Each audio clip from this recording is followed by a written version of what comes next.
zoomed out on the downtown area here. This is a snapshot of your sanitary system. So you can see all the different pipes downtown are located here in the orangey color here. And if you see some of the dash lines here, those are the force mains, and then you've got some of the structures, so your lift stations are here in the squares, and then if there's any casing pipes, which I challenge to see here right now, they would be, again, in this yellow here. So if you click on, zoom in and click on any of the pipes, this is the type of information that will come up for staff. So they'll say, okay, this pipe here is an AC main. It's a 6-inch diameter, installed in 1962. It's owned by the district, and the source of this information came from record drawings. So if something comes from record drawings, you know it's fairly accurate. If it was anecdotal, then you may need some further investigation to figure out exactly where that pipe is and the material and that type of thing. So essentially that's the GIS. Yeah, the next one, I'm going to pass it over to Corey, and he's going to talk quite a bit about your asset management plan and some of the information there. Okay. So next, you'll see here, so this is the GIS. So this has intelligent information attached to each one of those pipes. So you can actually extract that, and we put it into a model in Excel, and that's what that looks like. So you take all that information that's very visual, and you put it into this model. And that's kind of your consolidated inventory for all your assets. So we did that for all your assets. The linear ones we did in the GIS, and the ones that we didn't do in GIS, we pulled from other sources, reports, tangible capital assets, etc. Again, this is the first time it's all kind of in one real central location for you guys.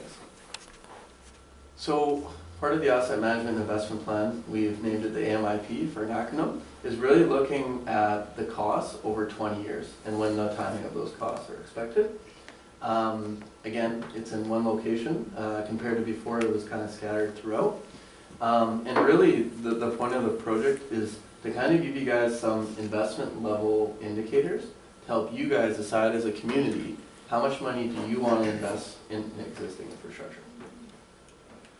So those kind of three indicators that we'll walk through with you guys. The first one's called the average annual life cycle investment. So essentially this is the ideal amount of money you should be putting away to sustain your existing infrastructure. So, you know, for example, if you had a car and it was worth $1,000 and it lasts 10 years, you should put $100 away per year. So that when that car expires, you can buy a new one. So that would be the average annual life cycle investment. The next one we looked at is the 20-year average annual life cycle investment, which really looks at a snapshot. So it only looks at assets that are coming up within a particular time frame, in this case 20 years.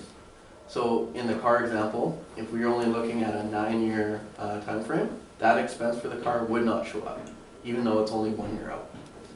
And the last one we looked at was infrastructure deficit. So this is assets that have passed their theoretical service life, but they're still providing a service to the community. So a lot of times, communities get a little scared when they see this number, because sometimes it's large.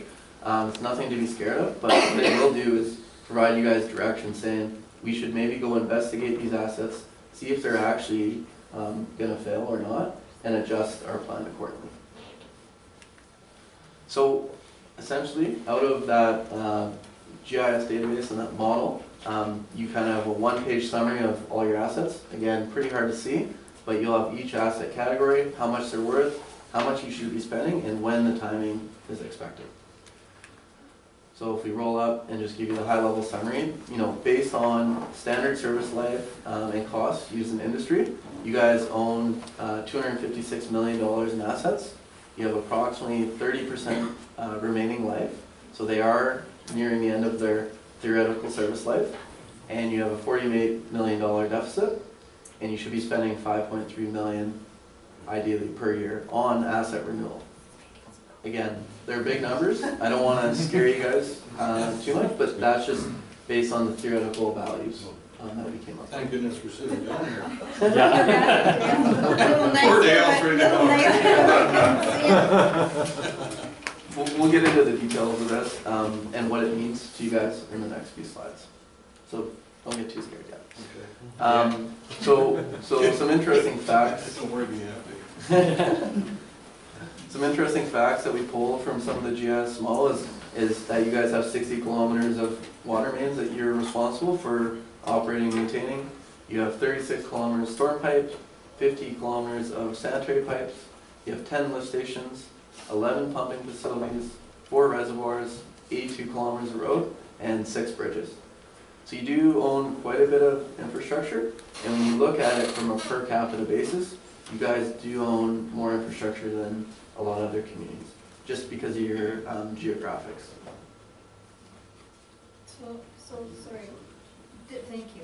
Through the mayor, did this information get broken out into, like, say, the town of Hope, Cockwell Lake, and Silver Creek separately? It can be, it is not currently separated that way, but it can be separated. I see. Okay. So if you look at, here's some of the results. So you break that number, that 256 million down into your different categories. This is what it looks like on an asset by asset category basis.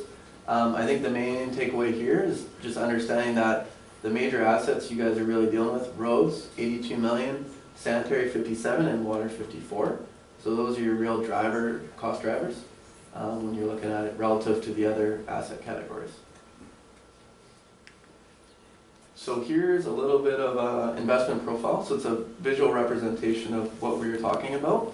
So you can see there you have your infrastructure deficit of 47 million under the one scenario, and it shows you the costs throughout all 20 years.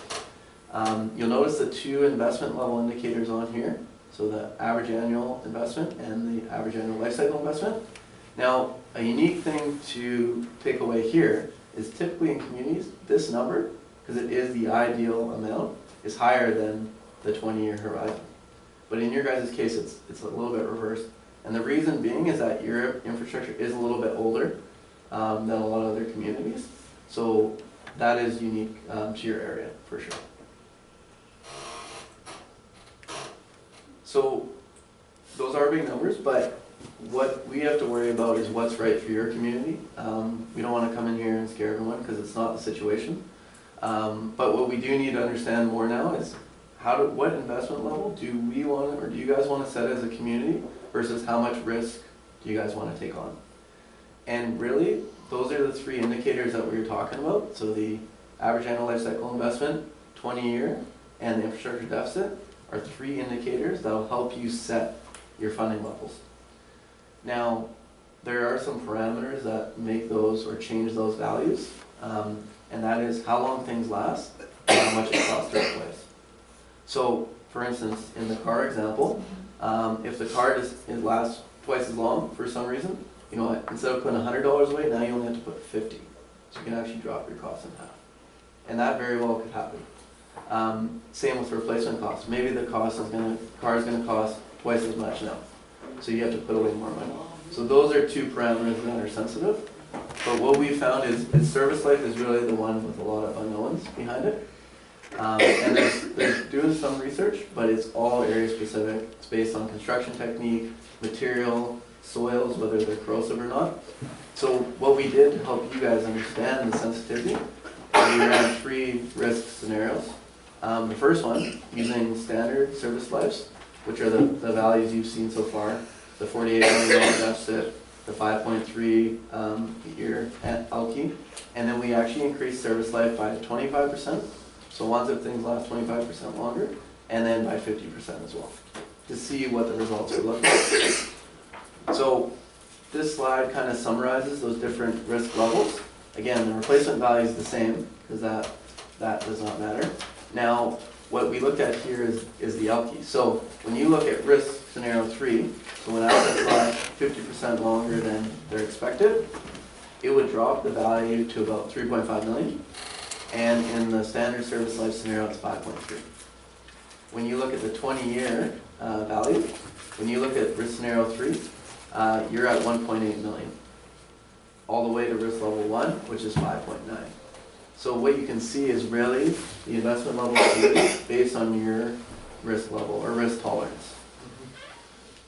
Now, the interesting one is the infrastructure backlog. So it drops from 50 million to 7 million based on increasing service life by 50%. So again, 50 million is a very intimidating number, but it can drop to 7 million if things do last twice as long.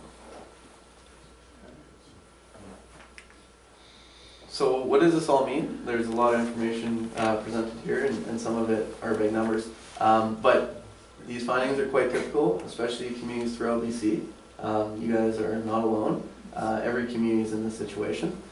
You know, the average cost for new infrastructure is currently unaffordable.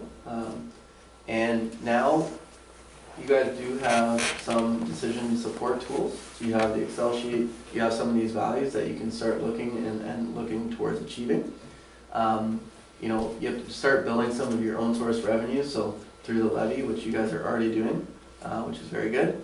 And you need to focus on maintenance, risk, and condition to basically extend those service lives. So through that analysis, you saw if you can manage to extend the asset by 50%, you can drop it from a $50 million deficit to $7 million. So those are kind of key focuses for you guys. Now, when you're talking next steps and moving forward, again, understanding condition and risk. So I think that's one big thing for you guys is to understand those assets that are past their service life, what is the condition of them? Like, when you go out and do a field investigation, are they actually about to fail? Or you might look at them and say, they got another 50 years. And through that investigation, you can really change that number, 50 million to 7, you know, 5.3 to 3 million. So those are important investigations. And the other thing to consider is risk.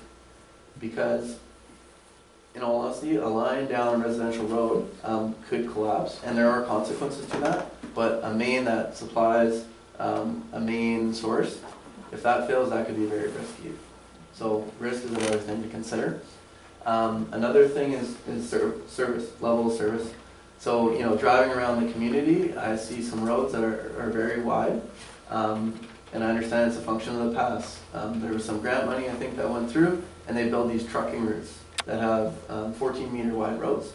So that's one thing you could look at. Maybe we reduce our roads from 14 to 7, and you'll watch your number drop. Another one to think of is upgrading or updating your master plans and bylaws. So, you know, in your subdivision servicing bylaw, when people go build new roads, instead of having them build X meter wide, you can drop it to 6. And again, that's looking at level of service. You know, DCCs is another one to look at. That's a way to recover some of these costs that you guys are incorporating. Zoning as well. How do you encourage economic development and that sort of thing to help pay for the infrastructure that you guys own? Another thing to look at too is looking at rates and taxes and fees to recover some of these costs that you guys will be incurring over the next 20 years. You could consider seeking alternative revenue sources. So that could be, you know, getting really innovative, looking at alternative ways of recovering revenue. Another one is policies. So coming up with ways of making decisions consistently from year to year around asset management. Lobbying FCM and UBCM. As well, developing a prioritized capital plan. So that's ensuring that you don't repave a road when the pipes underground have to get replaced. But if you think about it from a step back, essentially what you guys need to do is figure out how low can you go in terms of your risk level and how much you want to spend on renewing infrastructure, and how high can you push the revenues, and you got to bridge that gap, as that first slide we were looking at. To give you guys one quick example, City of Grand Forks we were working with, they went through the exact same exercise as you guys. Their LP number was 2.8 million or something around that. And they actually worked on these kind of key next steps, and they were able to bring it from 2.8 to $700,000. So based on their willingness to take on risk, reducing levels of service, raising taxes and all that, they could bridge the gap, and now they say, let's spend $700,000 per year. That's it? That's it? Know the end sign? No, the answer. Just a little black and white one. Yeah. Okay, questions from council and administration? Councilor Miller. Good one. Thank you for your presentation. On the GIS information that's there, I think that's great that we have that. When there's new infrastructure added, like we were talking about another water system, private water system, we'd be taking that on. How easy is it to add that information to that system? Through your worship. Yeah, it's fairly basic information. I think what it ties back to now is you guys need to be getting AutoCAD files from the developers and from the organizations. And if it's provided in that format, it is kind of a copy-paste exercise from one program to another. And that would be taken care of by the Fraser Valley Regional District. And that's common, that format, it's widely used. Yeah, GIS is a platform used everywhere. And when they design your water systems, they all use AutoCAD. So yeah, and I highly encourage you guys to ensure that they give you the AutoCAD drawings, which from what I understand they do correctly. Thank you. Councillor Daigle? Yeah, thank you, through you. So thanks for the presentation. I mean, it's overwhelming, but yeah, it's needed. Just curious, so we're gonna maintain this system? Is that something that we have control over and we can add to? I mean, the new stuff comes through the FBRD, but so if we improve an infrastructure, we can add to that? We have control of that? Through your worship, I'll let John answer. Your worship, Councillor Battle, that's correct. So the system is designed so it's Excel-based and GIS-based so that Kevin and the staff and indeed everyone here can make changes and review the changes and make sure that they're the right changes. So as we go forward, we're not dependent on more consultants. We're a third-party software platform. We can do it all in-house and make it scalable. I just have one more. Okay, Councillor Thomas? Thank you, through you. Yeah, thank you very much for the presentation, and clearly it's been a long time coming, we needed it, but one question I have, or I guess it's more of what's your opinion on if we have such an aging infrastructure in comparison to the other parts of the province, for example, I guess this gives us a leg up when it comes to grant applications, because this is kind of like the backup data. Through your worship, I think from the province's perspective, they want to see communities using sound asset management principles and taking care of themselves. Showing that you're doing this project and that the situation you're in could potentially help their decision-making process. But again, the idea is not to be reliant on the provincial government to help you guys. They really want you guys to be self-funding and self-sustainable. But yeah, this is one tool to help communicate the situation that you guys are in. Not saying it's a crazy situation, but compared to other communities, it could be a little bit worse for sure. Because we're in a little bit different situation as opposed to, we haven't been a community that's been taking on record-breaking grants. That's why I asked about the 3 different areas, because in fact, we took on pretty big aged infrastructure, I guess, and some of it is really unknown to us at this point, as far as I know anyways. So, so in terms of that, and yeah, I think staff are pretty well aware of keeping in line with good management practice, so yeah, so thanks for that. Yeah, no worries. And I think, when you're applying for grants, essentially what are you doing? You're building a business case that's against other communities, and all this information here adds to your business case. Sounds good. Mr. Dickin, do you have any comments adding on to that? No, just that I'm very happy from the staff perspective with the work that Urban Systems has done. And I think moving forward, we will be taking their recommendations as far as doing condition assessments to see if we can actually lower that big number that shocked everybody. And further to that, when we look from look at the development community, I'm actually going to speak to Janice further about this, but they could actually provide us with the data for new subdivisions in shapefile format, which is what the GIS is based on, so that no conversion needs to occur. So that's something that is possible to do. We just have to amend our subdivision servicing bylaws and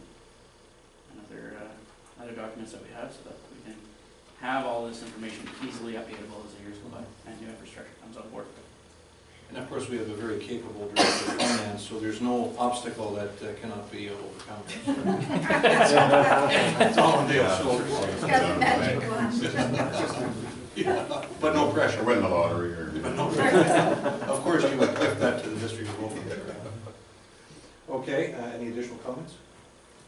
Well, thank you, Scott and Corey, for a good, to-the-point presentation, very interesting. and look forward to utilizing the tools you gave us. And I know through talking to our MLA and our MP that a proper asset management assessment is compulsory for getting grants both through the province and through the feds. So this was definitely not a waste of time and money, and your work will go to good use. Thank you very much. Thank you. Thank you. 2-minute break, and then we'll head into council meeting. Meeting to order. We have a couple of items on the agenda here. So the way out of here is we'll start off with a public hearing, and then we'll head right into the council meeting after that. So for those of you who are from Spectra Energy, you have to bear with us, unfortunately, for a few minutes, but shouldn't be an onerous amount of time. So as is customary, for those of you who have who are regulars at public hearings, there is a mandated chairperson statement, which as mayor I have to read, and then we'll call on staff to introduce the issue, and then public comment will be invited, and we'll go from there. So the chairperson statement is as follows, and I'll throw this on in case someone can't hear me. This public hearing is being convened pursuant to the Community Charter and the Local Government Act. In accordance with the Charter, the time and place of the public hearing was advertised in 2 editions of the Hope Standard newspaper.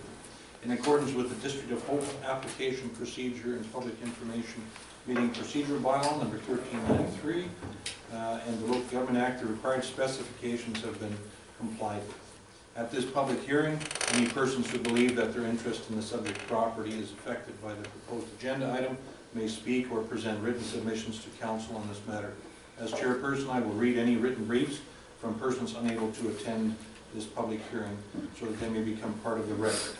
Those who wish to speak should, when invited to speak, clearly state their name and address for the record. It is important that all who speak at this meeting restrict their remarks to the matters contained in the bylaws. No one will be or should feel discouraged or prevented from making his or her views known.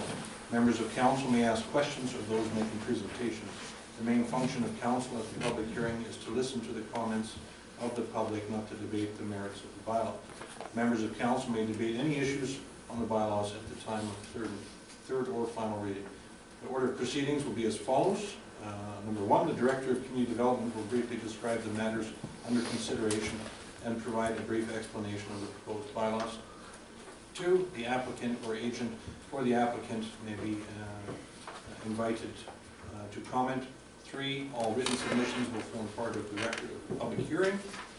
4, oral submissions from the public will be heard, and any written submissions, if any, will be received.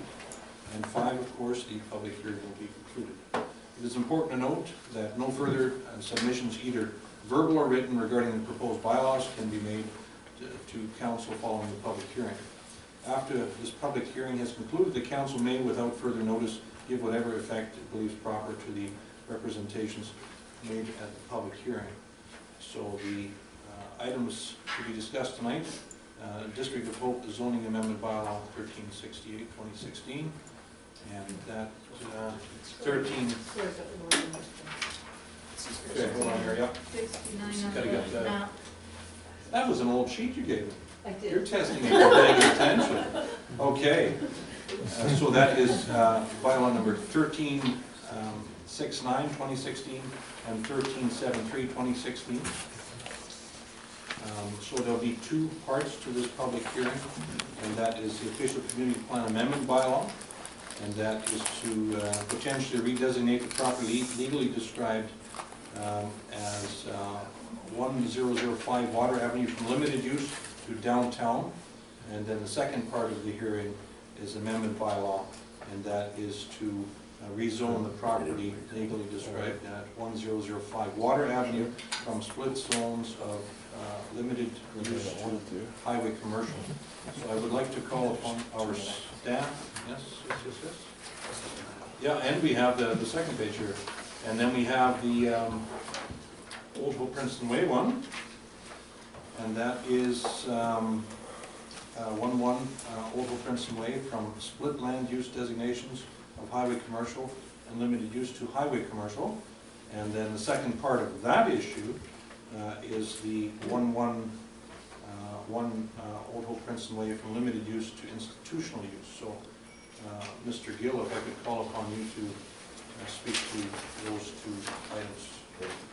The first property I will, your worship through you, the first property I will discuss is the 1005 Old Hope Princeton Way, or actually Trans-Canada Water Avenue property.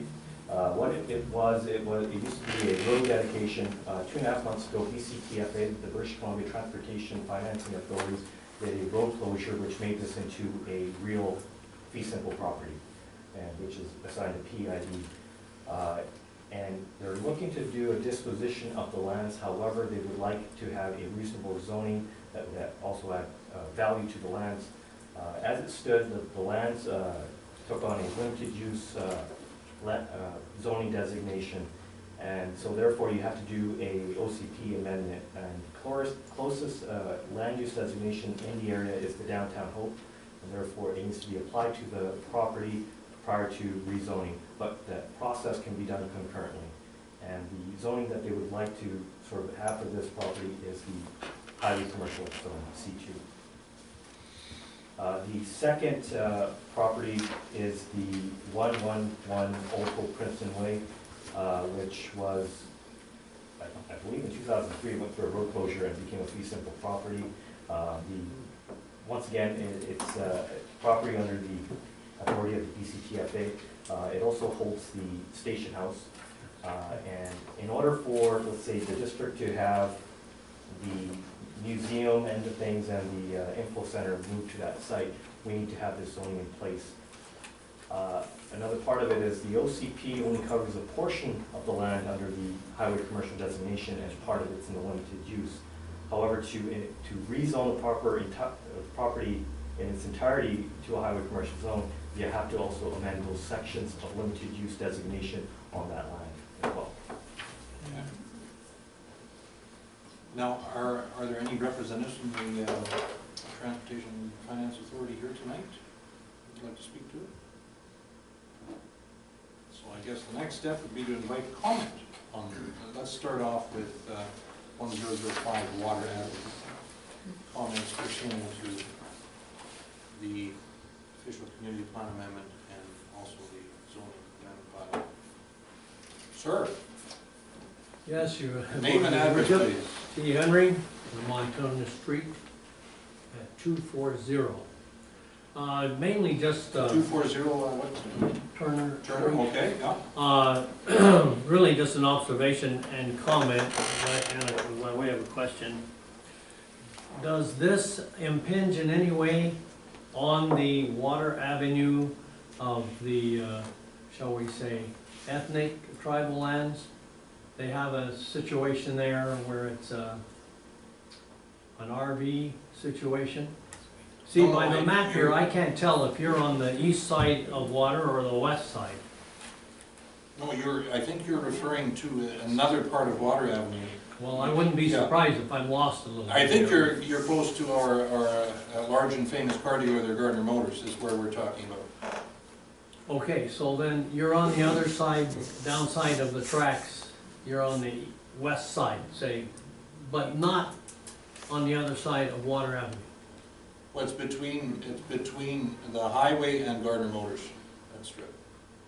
Okay, I just wanted to say with the rather faded newspaper articles, I have to use a magnifying glass, and I still don't know where I'm going on that, so.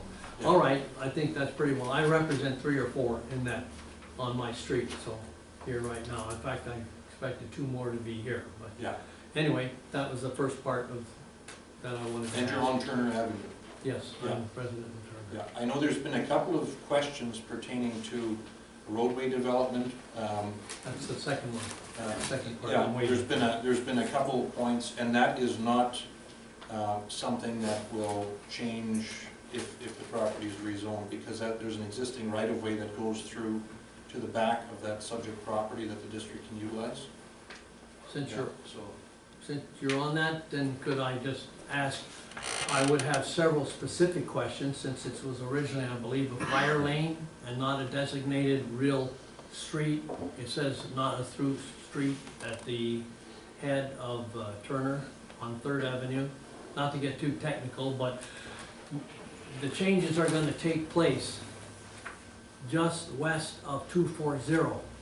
and on the map here, they don't even have 240. Now, is that because there's a dual ownership by Ogilvy Apartments of 220 and 240? The numbers are out of sync, by the way, it's very confusing, but we there on the street know the situation. I guess by bringing this up, I'm suggesting that the roadway item is separate to the rezoning or community plan amendment item. I know Mr. Harrelson phoned me, who's involved with the apartment complex, and he had questions, and I directed him to talk to Mr. Forlowski and Mr. Gill to deal with those items. So there's really no affecting of his residence or buildings, is that what I understand? Well, we're not going to affect private lands on this. Yeah. This is a change of zoning designation. My question there is how would buses coming through on that street, the new access, it's a three-parter, how wide would this roadway be that would be affected or widened? What composition would the bed be as far as dust and dirt, and if there's going to be asphalt? Is it going to cover that 90-degree turn and then another 90-degree within 100 feet? I don't know how buses are going to negotiate that and how that's been thought through. That's just my more or less rhetorical questions, as best as could be dealt with, but that's the concerns of the neighborhood. Okay, fair enough concern. That's all. Yeah, for sure. And where the buses will park, is there going to be a parking space behind the railroad line to the railroad tracks? Are they gonna make a bridge over, kind of drive over like on 3rd and Rob into the Gardner space and the court space, like the provincial court, to allow for access for buses? I think we're mixing, you're maybe mixing the two lands we have. Okay, The first land I think we have to stay focused on, I've got that. yeah, your question is pertaining to the second Correct. issue.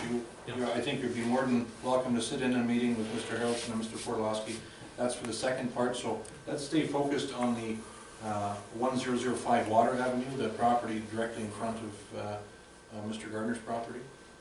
And then we can have additional discussion on the second part. Okay. That's okay. So, staying focused on the Water Avenue issue. Well, being in favor across the street, I have no quarrel with what's going on. I just wondered why the lot is being such a stupid lot.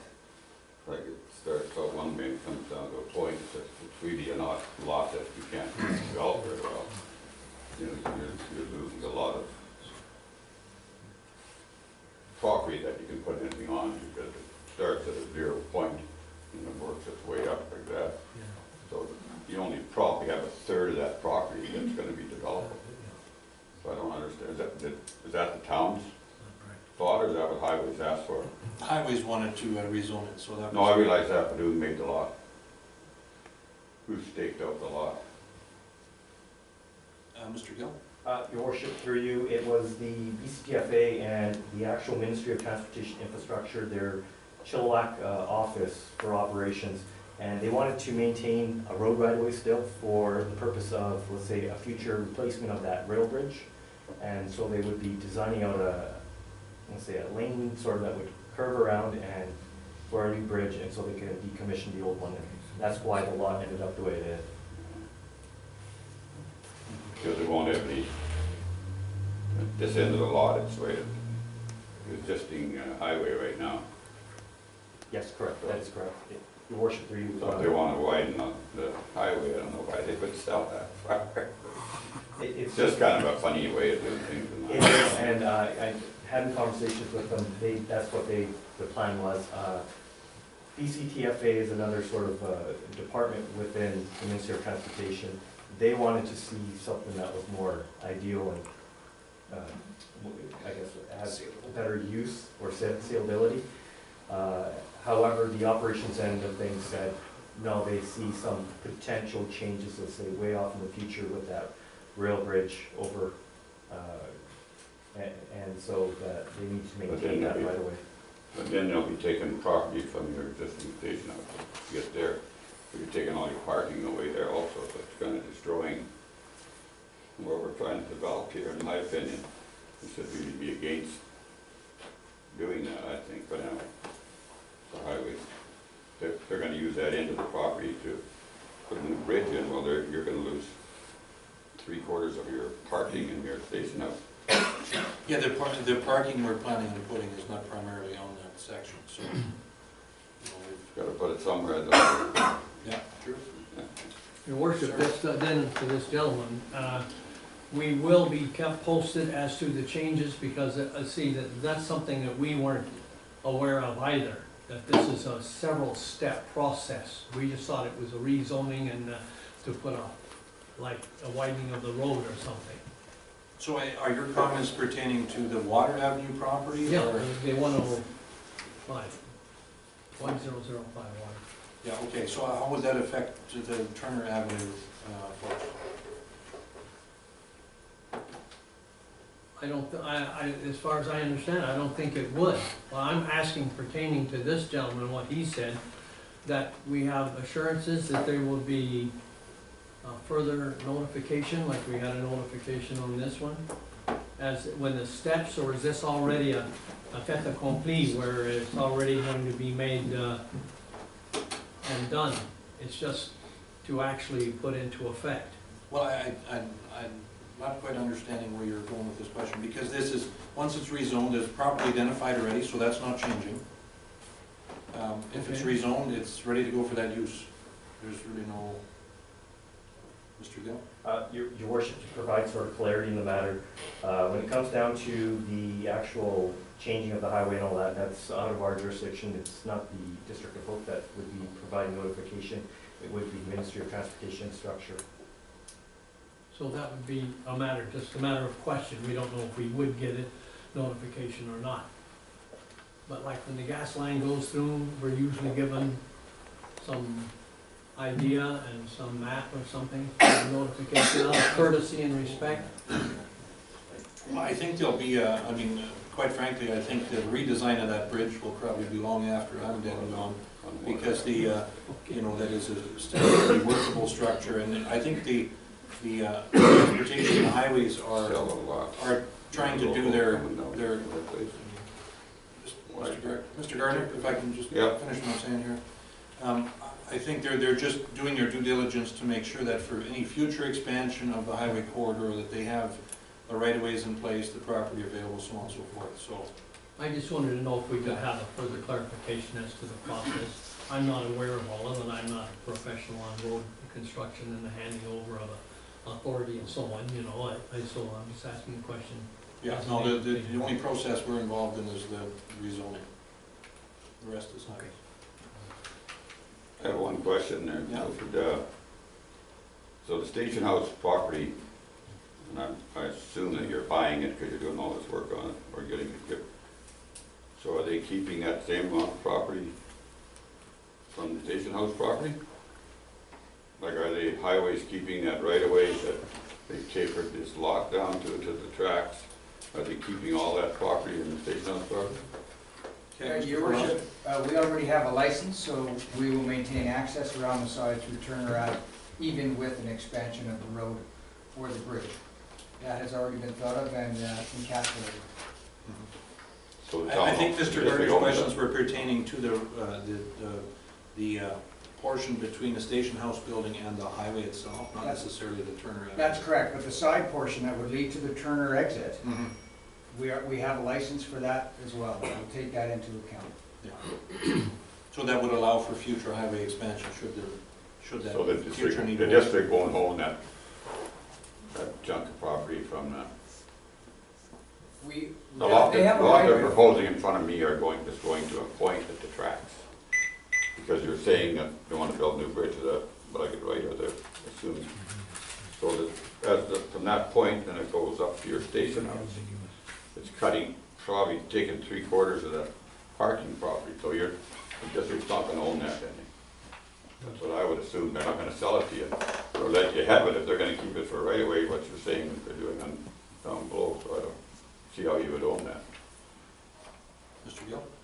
Your worship, through you, without a design plan from highways, we cannot really provide sort of clarity in the matter of how much land they're gonna be occupying for this diversion. Like I said, it's at this point, it's a very hypothetical end of things from highways. It's just a conversation that they would like to hold this land in portion of, let's say, for the Water Avenue portion, for its peculiar shape. It's because they want to hold on to that right-of-way portion around it. Now, from what Mr. Orlowski was talking about, the driveway portion that goes around the station house building, if, let's say, if lands were, or if highways were to proceed with some sort of upgrading plan, we would have a license for that portion going over into the rear of that property. Are you buying the property from highways?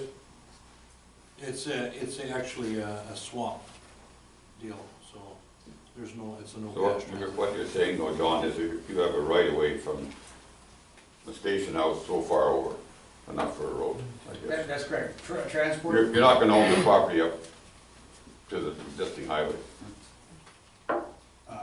I would have to check on the technicality of the right-of-way, the exact property. But I think that's a big deal, you guys. Well, You're spending a lot of money up there, and now you're gonna lose half of the open property. You know, I mean, you know, I think that's a big deal. And if you, and as Mr. Gill is saying, the only reason that they're making this goofy lot in front of me is because they wanna keep it for the right of way down at the bottom of the hill. It comes right back down to Wardle Street. So now if they're gonna keep it, they're gonna have a right of way, they're gonna have to take property from the station house property, or they're gonna, I don't know how else they would do it. It's a reminder to council, friendly reminder that regardless of development, it have to be approved, because it's in the highway zone anyway. It's not, it is not thought that we would develop more than a parking lot or something that would be able to be converted should it be needed. But the property line itself does extend out, and I will provide council with a copy of that tomorrow. Again, we've anticipated, and council, we've already been through this discussion about that, and this is a hearing on zoning, not property use and design, if I may respectfully suggest. Still gonna be owned by highways, then. That's what you're saying. There'll be a right of way. It'll be a right of way. Be a right of way. But owned by, Be a owned right by, of way it's to- gotta be owned by highways. They're keeping this other property on this side for future development, they're not selling it. That Well, part, what Highways is doing, they're being very diligent, making sure that there's no situation in the future where they have to expropriate lands that have been developed. And that makes a lot of sense. And they've also committed to us that no future development will impinge the use of the station house itself. So we'll be able to always access the back for parking, front for parking. Obviously, we won't be able to park right to the highway indefinitely, because if they do develop that. Well, from that, Beaufort, I get that you're getting maybe 30 feet from the building as a driveway around, or something to get down to your bottom parking lot. That's what you're gonna make the swap for. They're sure not gonna give you the rest of the property if they're gonna use it for highway development in the future. And that's why you're saying that they're making the lot such a goofy size.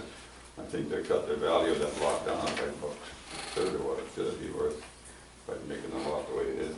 But anyway, that's my. Yeah, but they're doing their due diligence to make sure highway needs are dealt with in Yeah, the that's future, so right. that's good. Okay. So let's, additional comments from 1005 Water Avenue pertaining to that? Questions or comments? And then, I think we can hit the, we've already talked about it, of course, 111 Old Oak Princeton Way. Sir? Yes, sir, your worship. What I'm just, as I say, expressing a concern.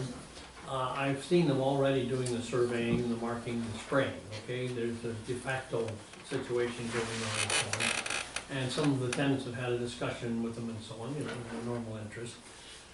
However, according to this map and according to the numbering system, which I know is not blueprint, it's done in a newspaper. As I said, there's one whole building missing. I don't know how they're gonna get that in there and around in the 90-degree turn and everything else. in a practical manner. I know they must have something in mind. There's also very huge trees there. That is a question whether they want to need to come down or not. We all wish they would, because they're a definite danger and hazard. Whenever it blows, there's always at least one going down here missing the building or our vehicle. So and these are all side issues bundled, but they're all considered in the zoning when there's a hearing of that. And I thought that was gonna be this meeting, you see. So those are our concerns, that's all. And also the place for the buses to park. As the gentleman has expressed, that hinges on the appointed property and the access and so on. So there must be a general master plan, and I don't see why that somehow wasn't like integrated to show us something. The people, look, we're 101, okay? And you guys are all professionals and you're dealing with codes and so on. So sometimes a simplistic view goes a long way in solving our fears, shall we say, and our concern. Well, I think a good way to address it is maybe, are you acquainted with Mr. Harrelson? Absolutely. Yeah, because I think it might be a good thing to kill multiple birds with one stone, so to speak. I intend to do that, sorry. Yeah. And that is set up when Mr. Harrelson meets with staff, then the other folks in the area that are concerned about the same issues, that they come in and deal with that. So no date has actually been set yet. I'll be checking with Glenn on that matter. Yeah, he's going to phone Mr. Fordolowski. He phoned me before the meeting. It's Glenn, not Terry? Glenn would be... Glenn was a gentleman. Forward, okay, yeah, all right, So- yes, he represents... So he'll be phoning Mr. Fordolowski tomorrow, setting up a meeting, and then, Yeah, I thought I was semi-representing him, and I thought he would be here tonight, as a matter of fact. I think he was double booked. I think that's the, Yeah, oh, yeah. yeah. But he said, are you deciding on Turner Avenue tonight? And I said, no, Okay. because we're talking about rezoning and an amendment to. Well, it was a question of eminent domain and all the other legal terminology, Yeah. okay? And to say our fears on this matter is certainly nice. I appreciate that. Yeah, no, fair enough. It's good comment, and certainly if I lived there, I'd have the exact same questions. So, good questions. Okay, any additional comments, questions? Pardon me, I just wanted to say that the gravel road issue as opposed to asphalt is of definite concern. Is there any way to make a statement on that now, or is that in some? Well, I mean, if we department? develop that road right away, it won't be gravel. We're not quite that pioneering like, so. Well, I've That would heard be a that. little too redneck for even my taste. I've heard some authority otherwise, so I appreciate that. Good. I'll bring my shovel. Okay, no, there's no need. We do it in a little more professional way, so. Okay. I guess failing additional comments, we'll move into the council meeting. Thank you for your comments, though.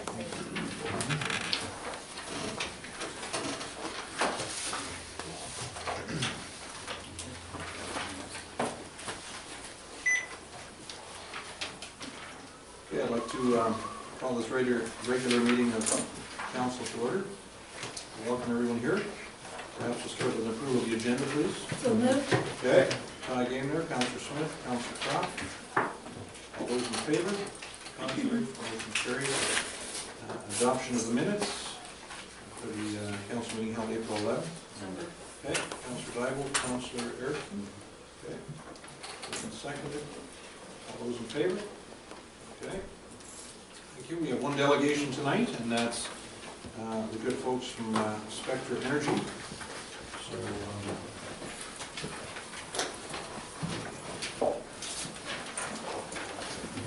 and since I have not had the pleasure of meeting everyone ahead of the meeting in detail, maybe I could get you to introduce yourselves. And so you're going to give us a general update on the future plans of Spectra Energy and how it's exciting for Hope, or not so exciting? It's very exciting. Okay, very exciting. Natural gas. Well, thank you, Mayor Victor and councillors for having us here tonight. My name is Jane Morrison. I am the lead for Community and Government Relations with Spectra Energy. Presenting with me tonight is a project manager from one of the nearby projects we planned for this summer, David Burns, and also in the crowd, Larry Olson. He's our land and community representative. He's local to this area. And Brian Ogden, he's the team lead for Pipeline South, and he's also a local police.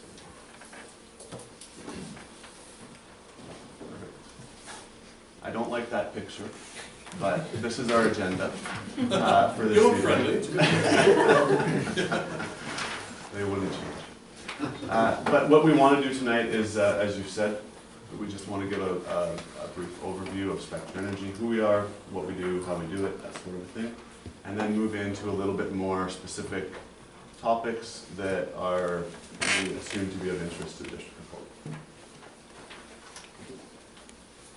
So first and foremost, safety is a core value at Spectra Energy.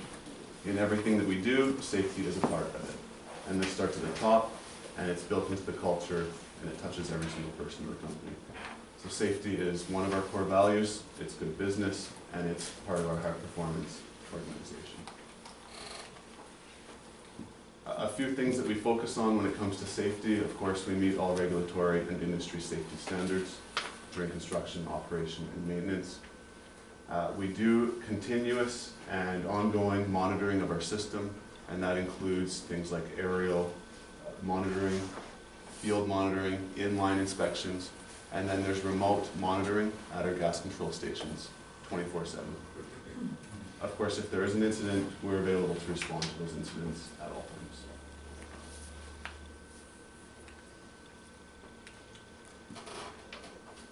Even more generally, Spectra Energy is a North American-wide company in the United States and Canada.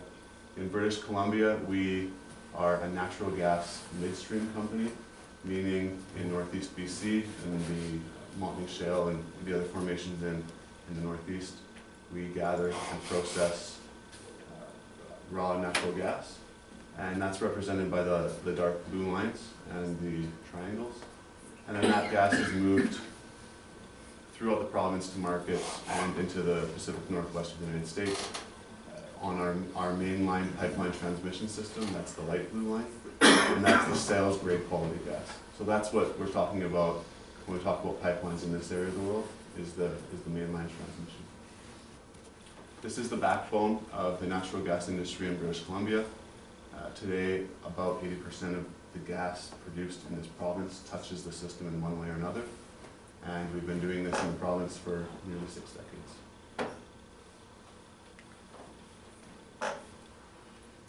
Also close to our hearts is partnering with communities and building relationships with communities.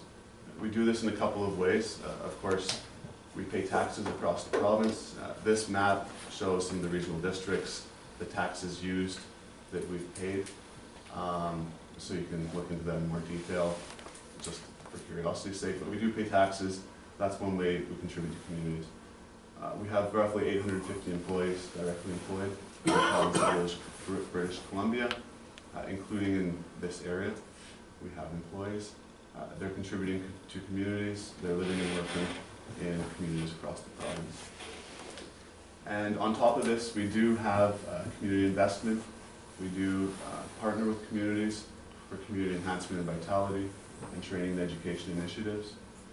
In, I think last year and ongoing, the number is about $1.4 million that contribute to organizations across the province. A lot of the time associated with those contributions are volunteer hours that our employees actually volunteer in communities to helping build stronger communities. And back to taxes, I forgot to mention, we were one of the biggest taxpayers in 2014, $168 million in BC. FYI. We have a 4-pillar approach to Aboriginal consultation philosophy, We do consult with all communities, all affected stakeholders, and all local Aboriginal communities on our projects and operations.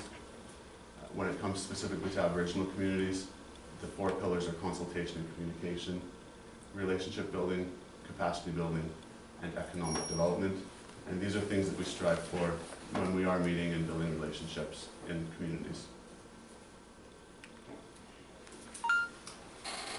Another way that we'd like to partner with communities, District of Hope, everywhere that we operate, is through land use planning. One of our biggest risks to our pipeline system is third-party strikes. meaning third-party contractors or whoever's doing work in the area of the pipeline. If they don't know the pipeline is there or they haven't identified or located it properly, they can strike the pipeline, and that's one of the biggest risks to our system. So with increased population around the pipeline, that risk goes up. So what we're asking today is just that if there is population increases or local planning of land use in the area of any of our lines, we would like to be a part of that, and we believe that collaboration is necessary. This is just another, I guess, going back to this slide, in 1990, this isn't our system, this is another system, but in 1990 on the left, that's what the pipeline was going through, and on the right, just about a decade later, it's going through the middle of the neighborhood. Just another graphic here. Do this, don't do this. There are really creative and clever ways to build really good communities while also keeping the needs of the pipeline in mind. And you can build good communities and do both these at the same time. So, I mean, outbuildings on the pipeline right away, that's something we don't want to see. I don't think that's something that would be permitted within the district, correct, Mr. Gill? It wouldn't, no. Yeah. And it wouldn't be permitted, but sometimes it happens.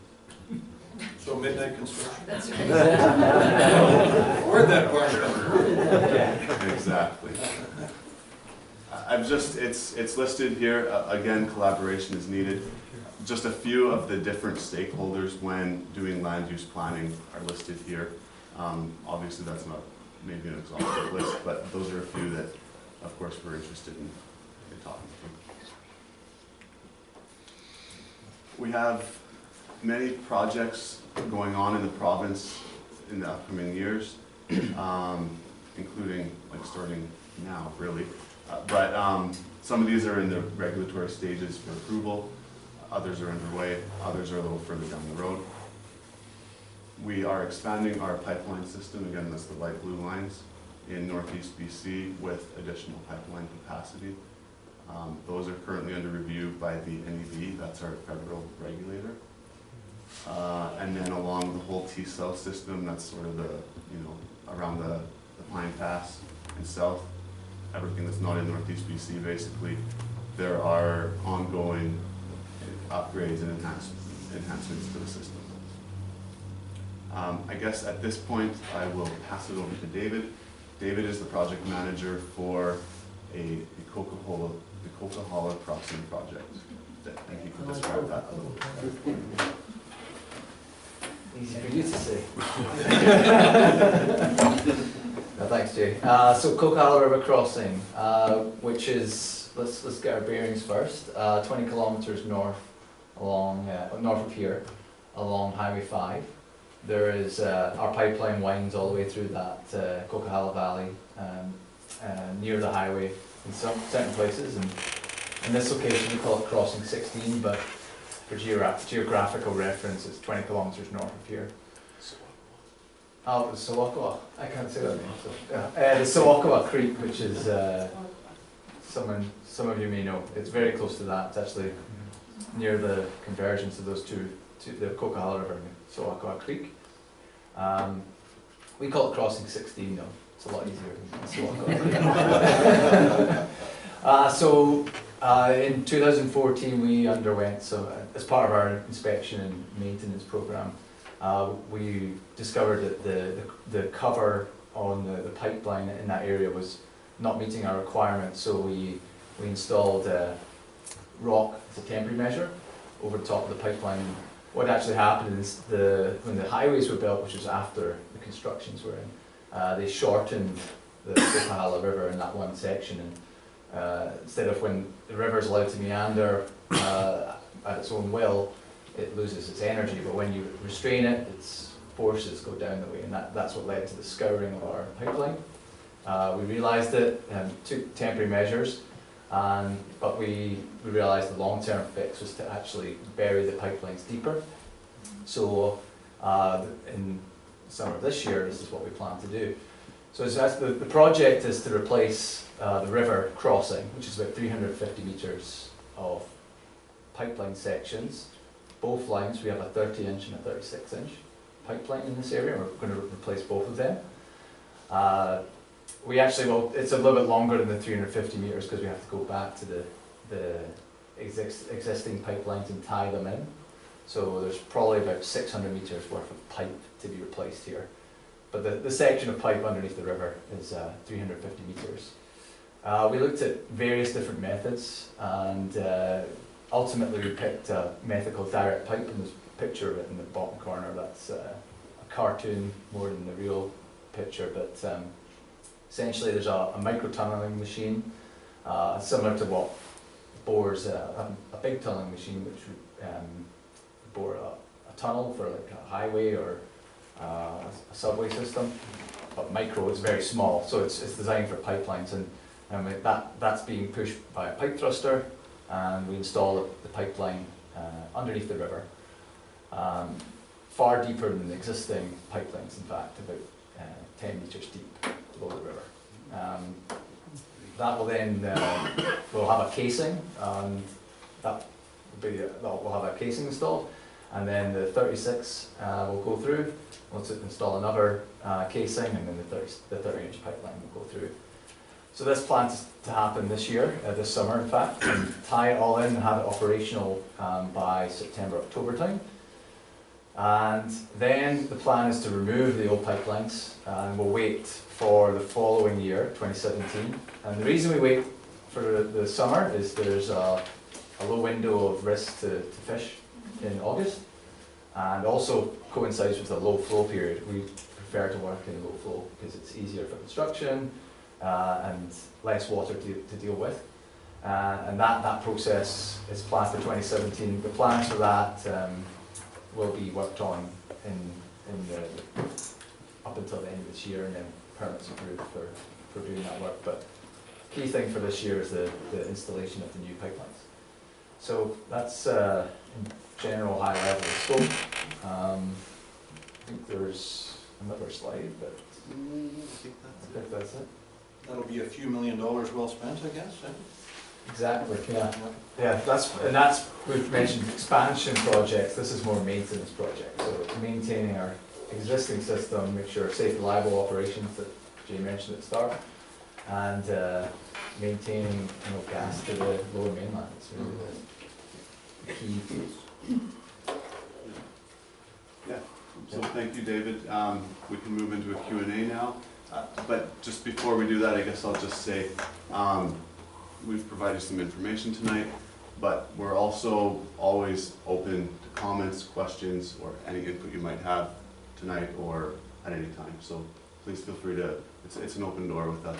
Please feel free to contact us anytime. Yeah. A quick question, and that's pertaining to emergency preparedness. Now, I'm not trying to cast fear out there. You run a very safe system, but I think obviously safety of pipelines is a paramount concern to most people. So assume the hypothetical, you have a blowout in a pipeline, one of your pipelines close to Hope, in Hope, what have you. Now, just maybe give a rundown of the emergency preparedness procedure, shall we say. Is there like a sort of a pipeline SWAT team that comes out here? I know we have a very good fire department, but obviously they're not in any position to deal with a large-scale pipeline issue. So, well, there is, we have an entire department dedicated to this very issue. Of course, the rest of the company is dedicated to it never happening, but this department does exist.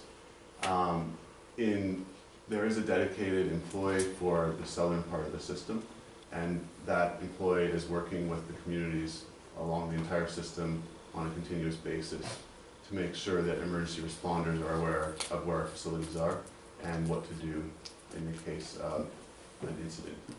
So we are working in that way so that people understand, like I say, where we are and what to do should that occur. yeah. I guess my question is, there's no local resource that is adequate enough to deal with a major pipeline rupture. So Right. I guess maybe for a future meeting, it would be nice to have a more detailed description of, exactly what say a pipeline rupture recovery plan entails. Because we do have a very good emergency response system set up in Hope, but we just don't have the resources that are large enough to deal with this alone, obviously. So I would love to hear as a council member, you know, more about emergency recovery from a pipeline rupture. Sir? First of all, I would like to add the control center that was talked about earlier. If there was any loss of pressure at all, the pipelines would be isolated near immediately. So the any pressurized gas would dissipate quite quickly. But prior to all of that, I'd be pleased to give some information at a later date on our integrity management plan. We have an exceptionally low repair ratio on any of the digs that we do, and I think that speaks volumes to the integrity of our pipeline system. Yeah, and I'm not trying to cast fear out there. It was just kind of nice to know exactly what the procedure is. Just because that's obviously a question that the public comes up with at all times. I'll take this back to the company, obviously the emergency preparedness planning team, and I can get. Do you want like a flow chart? I know we use the incident command system, but I just don't know. No, and it's not intended for you. I can take it back though, and We'll sort that out. yeah, it's not intended for you to come up with a detailed, 10-minute report on emergency management. But it's an issue that I think all of council has been talked to about in the past. It'd be nice to have a little more information on it. So also on a 3-year interval, we give presentations to every first responder from northeastern BC to Huntington. So I'm not too sure where we are in this district, but it is on a 3-year interval that we meet with every first responder, fire, police, ambulance. Yeah. Thank you very much, Councillor Croft, and then I think it was Councillor Smith. My questions might be a little easier to answer, but, so I think in the past when work's been done, there's been notifications going out to the public. So I'm pretty happy with how thorough you are in notifying everybody, and I hope that will continue when we do these big projects in our area. The other thing was, do you anticipate any interruptions of services next year, or when you're doing the swap, is it possible? you mean interruption of the gas service? Yeah. I can answer that. So we will take what's called an outage. Mm-hmm. However, we're not anticipating that impacting flow requirements because of the time of year. We do it in summer or early fall to avoid disruptions of that nature that you're referring to. So anticipation is no disruptions as per this project. Okay. Yeah. That's good news. The other question is kind of just for my own curiosity, and I noticed in your slide on your Spectra Energy, page 15, that you had a little legend and it talked about processing plants, and I see that there's quite a cluster in Alberta. Is that a logistics issue, or is that why there's none in BC or in this corridor at least, or? That is not that simple of a question, actually. Oh. The way that, I mean, it's a complicated question. But we do work with our customers, who are the producers, and determine what is the best fit. So where is the gas? It comes down to economics, it comes down to input from communities, it comes down to many things as to the locations of the plants.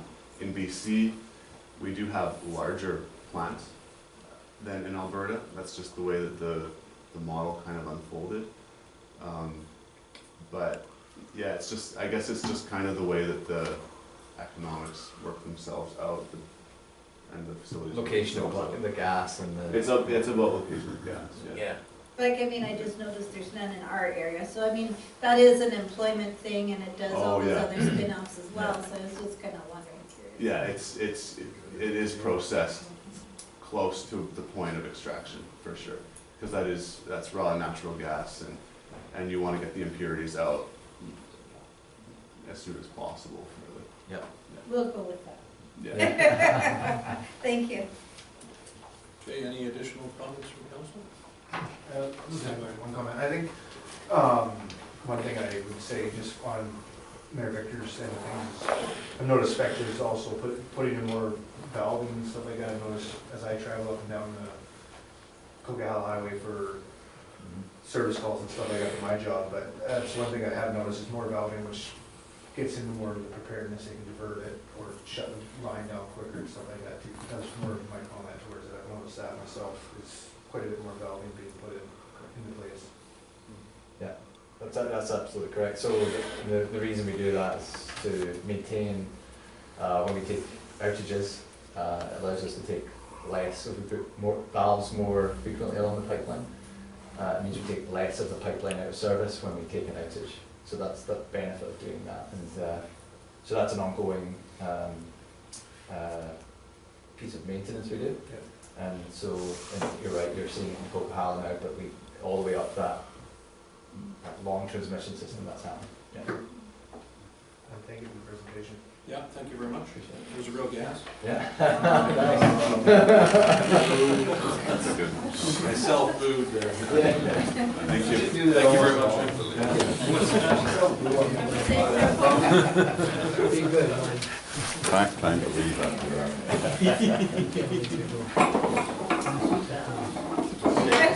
I know that.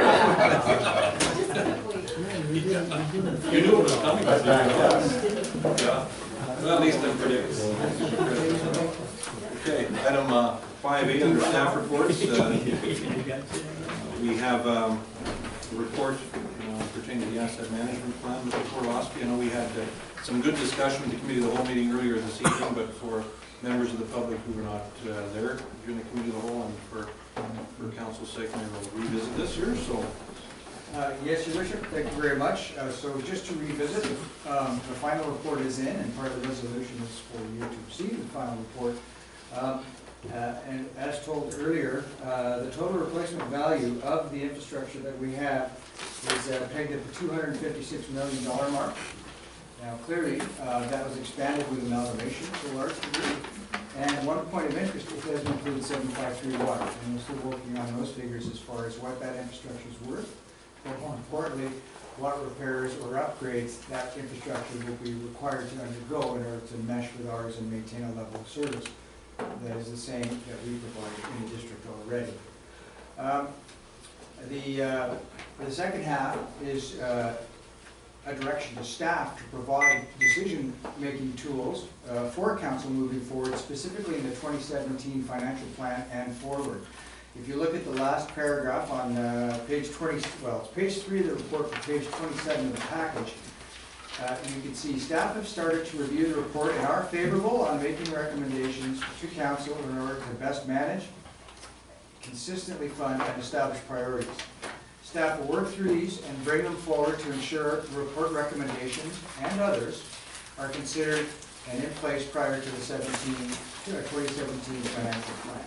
And for example, we hope to bring you an optimized infrastructure priorities list. I know council has got that on a 3-week plan horizon. That will be informed obviously by the systemic work and analysis that's gone on now as part of the infrastructure inventory. A formalized infrastructure levy proposal that council may entertain. Clearly you have only an informal levy policy right now, but that may wish to be formalized. Reserve policies, i.e. cleaning up some of the reserve categories we have, simplifying them, and making sense of them, and ensuring that reserves are used properly to apply to priorities council wishes them to go to, those that aren't already statutory. And continued assessments as we go through that circle of life cycle and asset management.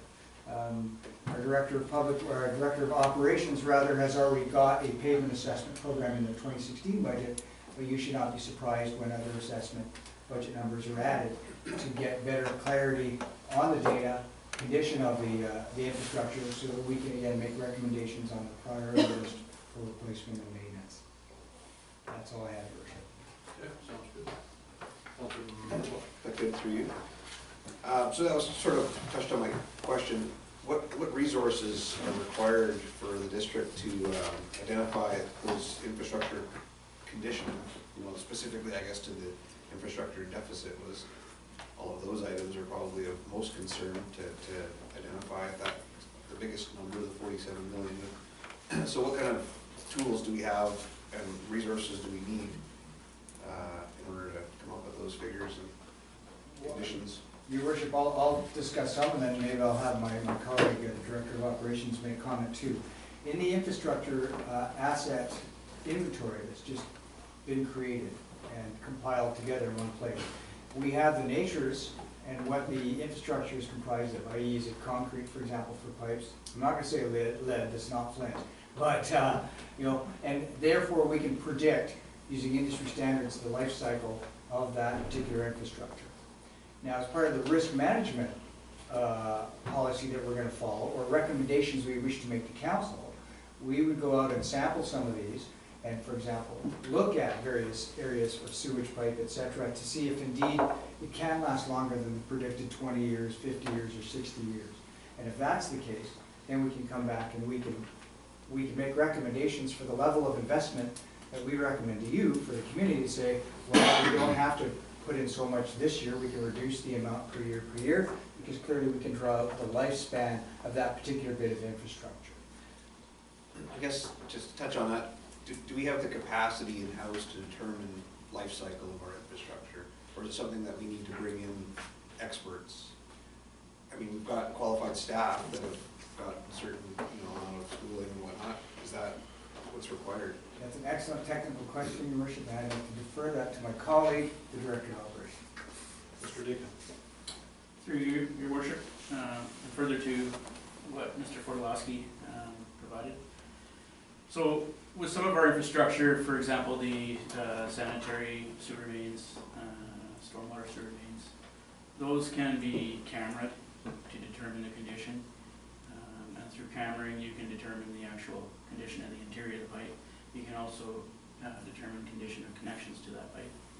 For the water system, coupons can be taken from the pipe to determine thickness and any degradation to the pipe. I would say that some of the more visual components, the components of our system that are easily accessed by staff, we would endeavor to take the condition assessments on those.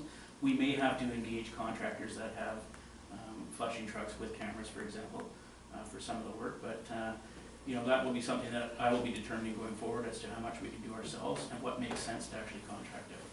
I guess similar to what we've just done down 6th Avenue. Correct. Okay.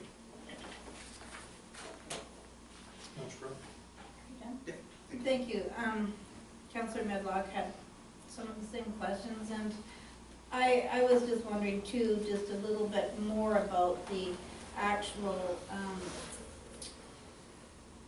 I guess it'll be a phase where we do all these things in phases, I would imagine, because we can't obviously say here's an extra 100,000 for contractors and all this stuff to start doing this, and some of this work I imagine will be done when we do the different road repairs or such, and so it'll be all done at the same time so we don't duplicate that man hours, I'm thinking. The other question was, well, I see you're shaking your head, yes, so I'm thinking that's gonna be how it goes. The other deal is, I was wondering, how do we really assess the length of years left? Like, we don't know. And when we do a camera shot, we only do that snapshot of that area.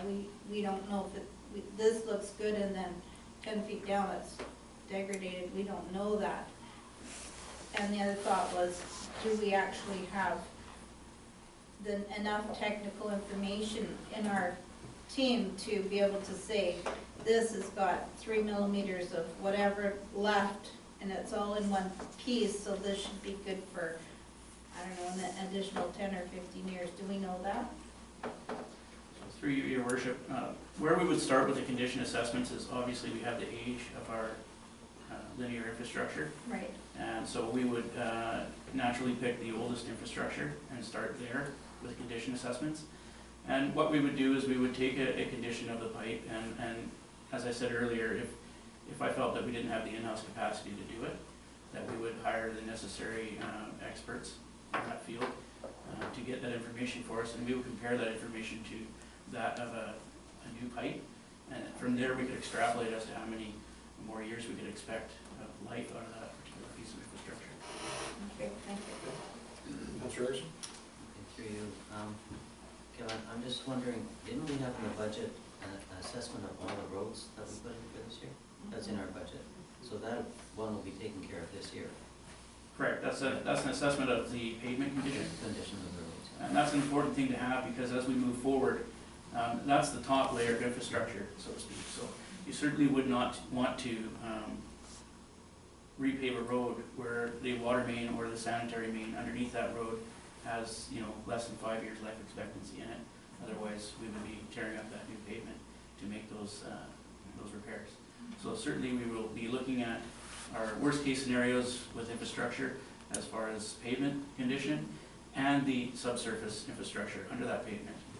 And we would also be factoring in areas of priority such as, risky areas that we can't absorb risk. We can't take on risk. That would be something like a water main that feeds a reservoir, for example. So with all of those variables in consideration, we would be focusing our efforts on those areas. Thank you. And we're fortunate, as council is aware, to have Corey and Scott here from Urban Systems, our able consultants, who gave a very good presentation at the committee of the whole. So I think it's a good opportunity to ask any final questions of them. This is under the heading of Speak Now for everyone who feels. Or at least until we see them again. Well, thank you very much. So the motion suggestion is that council receive the final asset management investment plan 2016 report, and further that staff be directed to report back to council with exact recommendations regarding risk level to be adopted and other proposed recommendations prior to deliberations of the 2017 financial plan. Motion to that effect. Okay, Councillor Smith and Councillor Stoon. All those in favor? Thank you. And you're welcome to stay, gentlemen, but we won't hold it against you if you don't.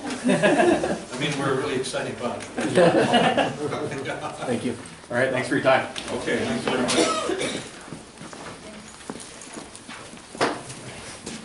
So we have a report from Mr. Dickin regarding the Pollution Control Center Lagoon Repair and Upgrade Project. So I'd like to defer directly to Mr. Dickin for that, and give us an update on that project. Thank you, Your Worship. Through you, as council is aware, the district recently engaged Opal State and Enlighten to investigate issues affecting performance at the Pollution Control Center and to suggest possible upgrades to the facility that will improve wastewater treatment and discharge quality. The resulting report recommended short, intermediate, and long-term upgrades. Short being 0 to 12 months, intermediate 12 to 36 months, and long-term greater than 36 months. In previous budget discussions and deliberations, council did indicate their interest in an upcoming grant opportunity through the new Building Canada Fund, and that staff would look at potentially applying for that grant for the entire project. So further review and discussion with Opal State and Enlighten, the overall long-term project costs escalated from 2.4 million to over 5 million. Now, based on those numbers, even at a 1/3 share from the district, we would have to exhaust all of our sewer reserves, and we'd still fall short of funding our 1.5 million share of that project. And furthermore to that, those long-term upgrades may not be necessary, because in the short term, the upgrades that staff is recommending to undertake now through the grant program, the short-term upgrades are going to allow the district to collect accurate flow and water quality measurements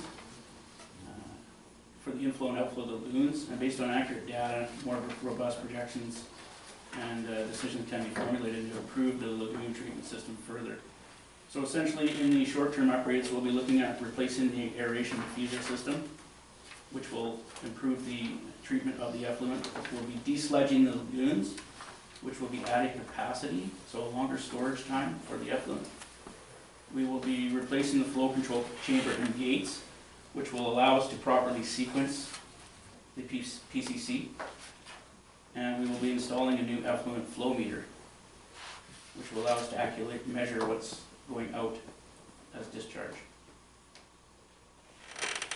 So the recommendation from my report is that council receive the Hope Pollution Control Center cost proposal for information, and further that council direct staff to apply to the New Building Canada Fund, Small Communities Fund, for 2/3 grant funding to complete the short-term upgrades to the Pollution Control Center, valued at $1,483,500, and further that the district's 1/3 contribution be funded from reserves.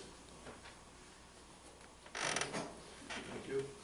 Who's that? Okay, moving second, Councillor Crop and Councillor Stewart. And a question, Mr. Dickon, are there any long-term items that could be added to the short-term priorities, whether it be some sort of economy of scale there, to up the project cost, deal with items that are needed in the long term, but not do the full scope of the long-term project? Yes, Your Worship, I did look through the intermediate and long-term components of the project as proposed, and I did actually move the installation of the flow meter from the intermediate term to the short term, because that will provide us with the necessary data that we require moving forward. Essentially, we need to get the short-term upgrades installed so that we can at least obtain a year's worth of accurate data on the PCC in order to make an educated decision as to which further upgrades are required. Okay. Councillor Crop and Councillor Noah? Oh, sorry, I'm good. You're good? Okay. Councillor Noah? Thank you. So the report that was given to us by Open State and Enlighten here, the most current one in our package dated April 13th. So it's in fact their recommendation as well to not proceed with a lot of things. They're hesitant, they're basing their figures on textbook data because we don't have that. So, you know, in any case, a decision is only made with the best information that we have. And I'm a big fan of information to make those best decisions. And I understand that sometimes things change, and this particular project has already changed several times in the last few months. So are you confident that this is the best way ahead? Because as the mayor is probably alluding, we do have an opportunity for a grant application now that may not be there in the intermediate or long-term situations. So I just want to make sure that we're taking our best shot at this grant application. So I definitely appreciate, however, that we're taking this approach to do just the intermediate, just the short-term project to gain that information that we do need. But further down the road, if that proves that we still need to do another $4 million worth of upgrades, that's going to be hard money to come by. So what's your opinion on that, I guess is what I'm asking. Bounce around there, sorry.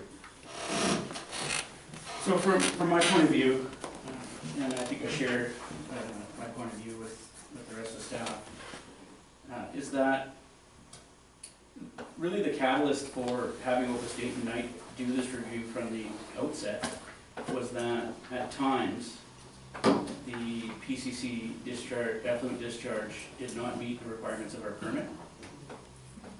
And reasons for the discharge not meeting the requirements of the permit were, one, the flows were higher than allowable. The daily flow out of the plant to the river was higher than the allowable in our permit. But without an accurate flow meter, we actually don't know whether the discharge flows exceed our permit or not. The report talks about how previous, when the meter was working, they were under limit, right? Well, it's not actually a magnetic flow meter, it's a weir.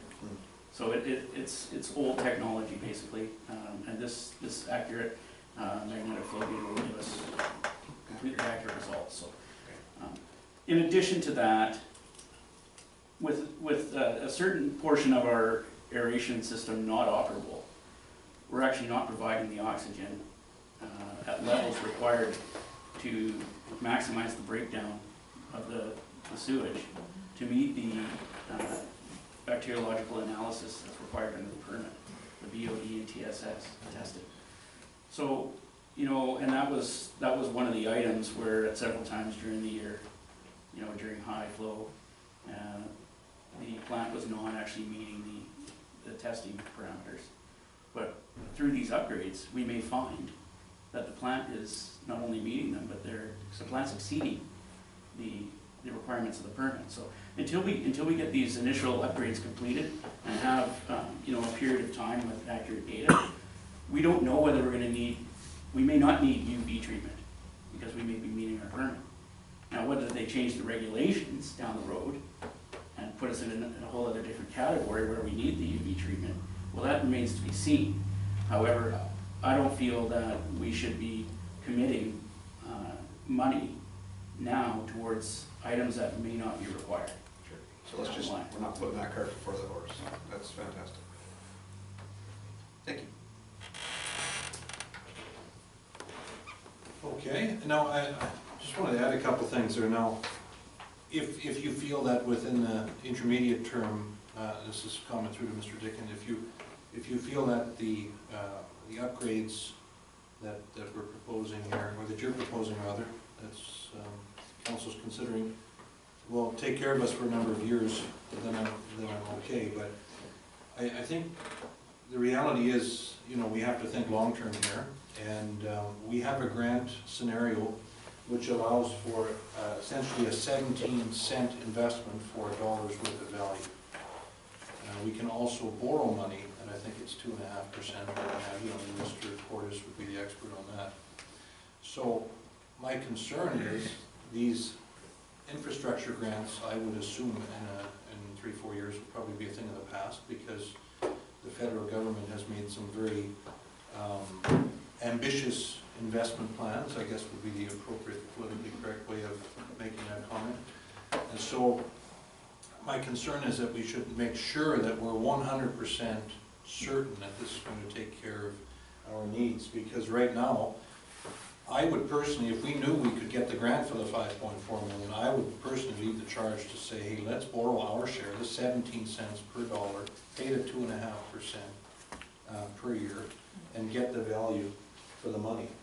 So, and the other one, and this is maybe a little controversial statement, but, and I have to be careful how I word this, but the Opus Date and Night figures, in my opinion, if I was making personal investment decisions based on their numbers, I would be a little apprehensive. We had initial estimates that were quite a bit lower. Now all of a sudden they've gone through the roof. My personal concern is we're banking a lot based on their figures, which I would, if I was an individual commissioning their services, I would question the legitimacy of those numbers, quite frankly, because you know, a 10 or 20 or 25% variation is one thing, but it's when it's over twice that, I get a little bit squeamish about the numbers. So my personal opinion is, I think we should get a second opinion on this at their expense, because there's really there's some question marks there, and I'm not at all at peace about their numbers, and I don't want the community to be hung out to dry based on, because ultimately they're not the ones accountable if we fumble the ball here. And I don't want the community to end up behind on this whole issue because we received information from consultants which we trusted, which ended up not being factual. So I don't know how staff can handle that. I don't know if I'm the only one in council that's concerned about that. But the deviation from the original estimate to the final report, to me, is beyond alarming, and I have to be very upfront about that.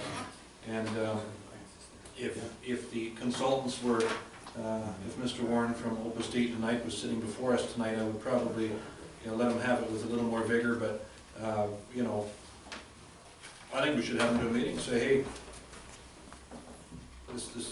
these numbers are bizarre, what happened? So, okay. Yeah, if I may speak to that briefly. So Kevin and we have discussed this at length. He's provided his advice. I'd like to remind you that in order to make the tranche of the infrastructure grant application, we basically have to have it finalized and submitted Thursday.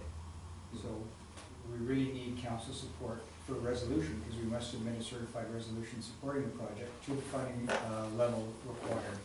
So I'll just put that. So is there Mr. Forlowski, is there provision within the process to apply for two levels of funding, the full project scope and then the short-term project scope. That would be my question.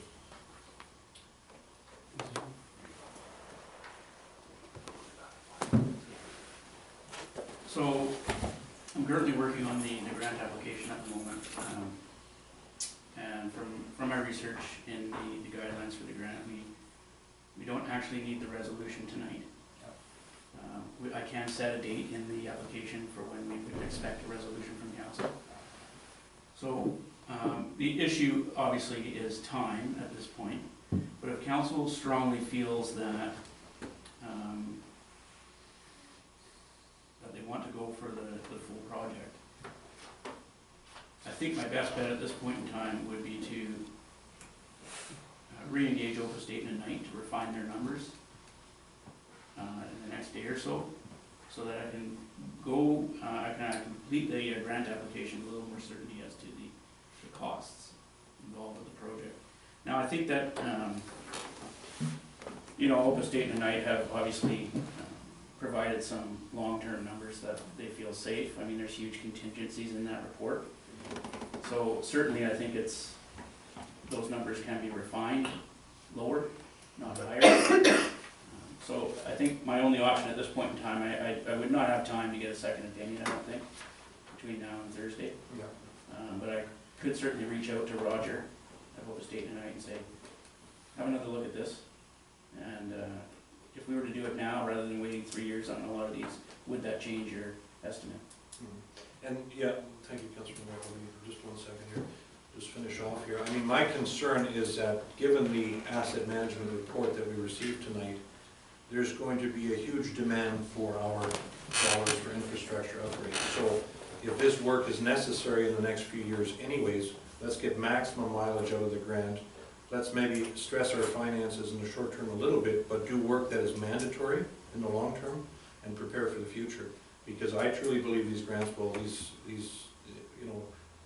17 cents of investment for all the worth of work, that's a pretty darn good deal. So, I'm just concerned that once they're gone, we've lost all that leverage. So, Councilor Middleton. Thank you. I guess, the numbers are different than the original. And what I was getting at with my question is, are we confident that these numbers are accurate? But maybe we're not. When we're applying for grants, that's what we really need, is the accurate information, so that when it eventually gets to that going out for tender stage, that we're in that ballpark, we're in that window. And I'm okay with the idea perhaps of applying for more because of potential missed opportunity, but the other side of that is we need to fund that third, and I don't think we have the funds to do that. So I know time is a problem here, so when would you need a resolution? I don't want to miss an opportunity there because we don't make a resolution tonight either.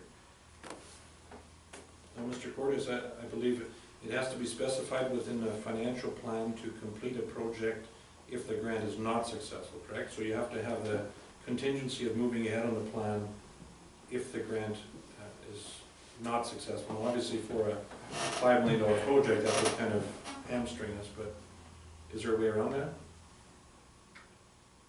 Thank you, Your Worship, through you. I guess my concern is that I don't have the application, and I just know that you have a greater success chance if you're showing that it's in the financial plan. I would imagine that some of these applications do ask that straight out, because if you're not, and the reason they ask that is that they find out if you're serious about the project that you're applying for. So I would say if it's not in your financial plan, your chances go to the pile down the table there where they won't look at it. So the accuracy, maybe some of these applications just say, is it in your financial plan? Yes, it is. At what number, but they may not ask that.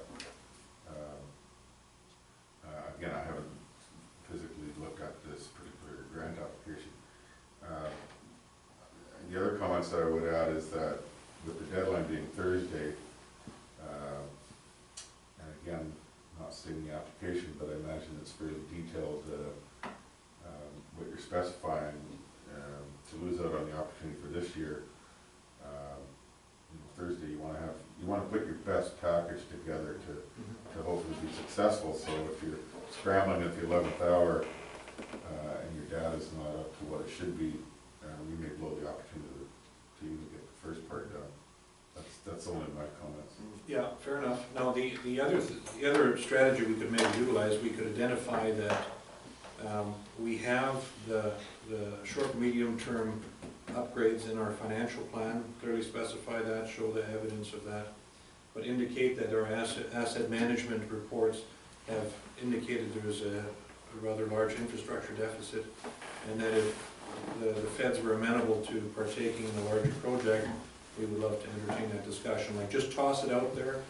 I know these particular infrastructure grants are a lot more loose than the previous ones, because I understand they even fund the, in some cases, a consulting cost, the engineering costs of the actual projects that are applied for. So I think there's a lot of latitude here to get pretty artistic. So if we have all our details very clear on the short and intermediate term necessary upgrades, but we include in more vague detail the necessity for longer term work as well, we might be able to kick the door open for a larger grant that we would not have available if we don't mention it at all, would be my point. So we kind of have a contingency in there.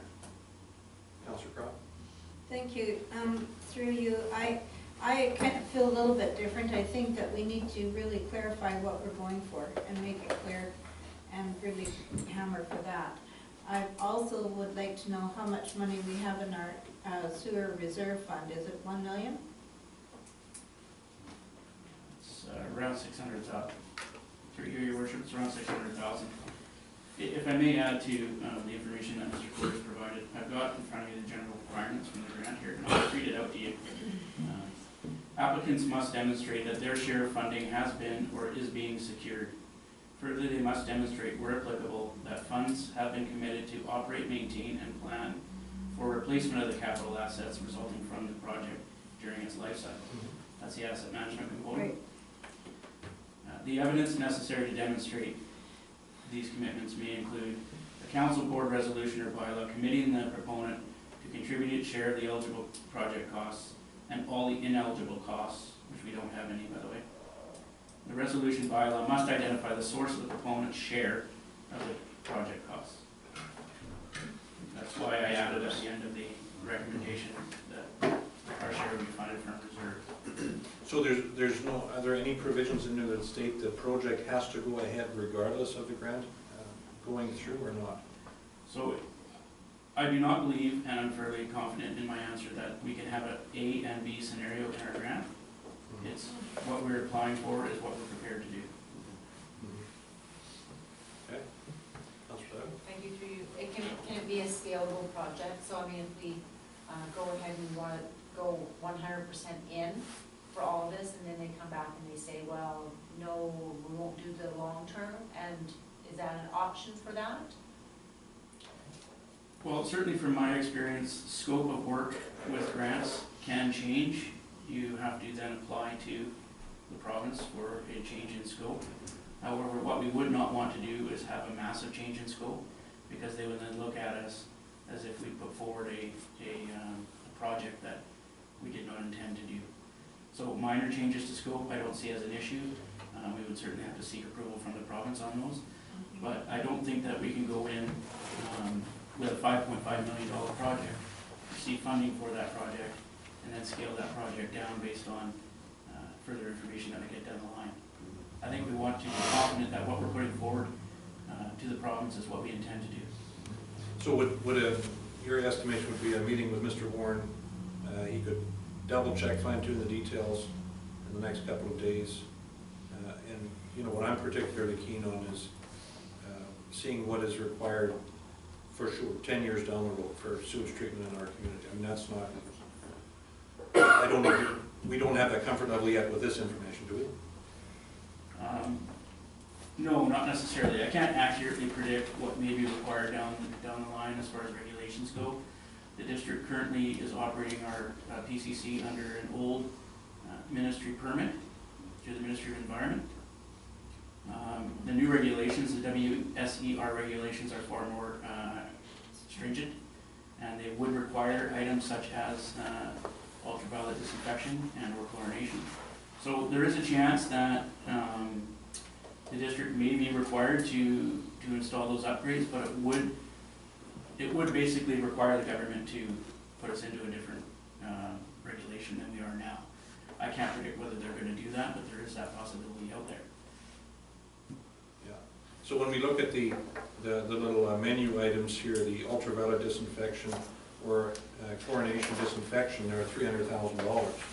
So what would stop us from adding the UV disinfection to the short and medium term requests? Because that might buy some life for us, shall we say, for the sewage treatment plant. And adding $300,000 probably wouldn't jeopardize a grant application, but would make the sewage treatment plant more capable of surviving more rigorous environmental standards. Would I be correct in that assumption? You would be correct in that assumption. That would be, to install the UV would safeguard potentially a change in regulation for us. However, we would be on the hook for funding a third of that additional cost. Now. Well, I don't think it's a third, it's 70% of the total dollar, correct? Because there's 60 cent dollars from the feds and 33 cents from the province, correct? No, I think you're confusing with the rural dividend. This one's a third.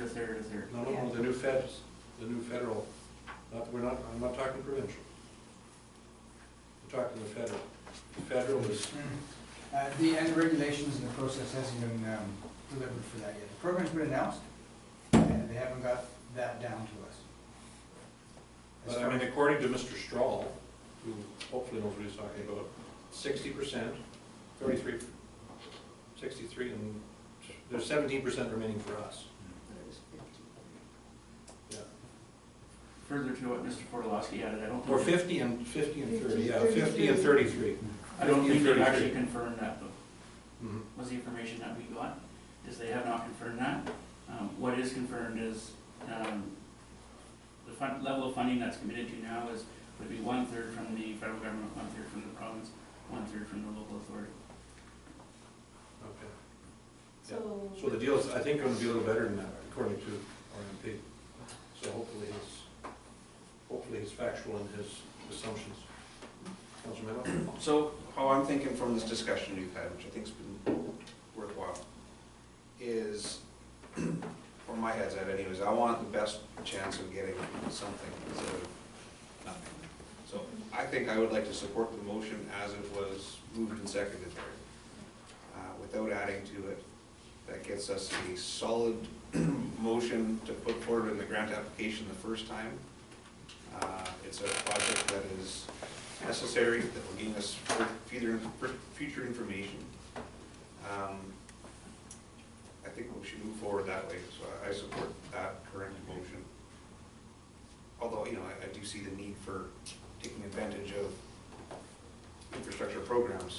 I want to make sure we get something instead of adding to it, getting nothing.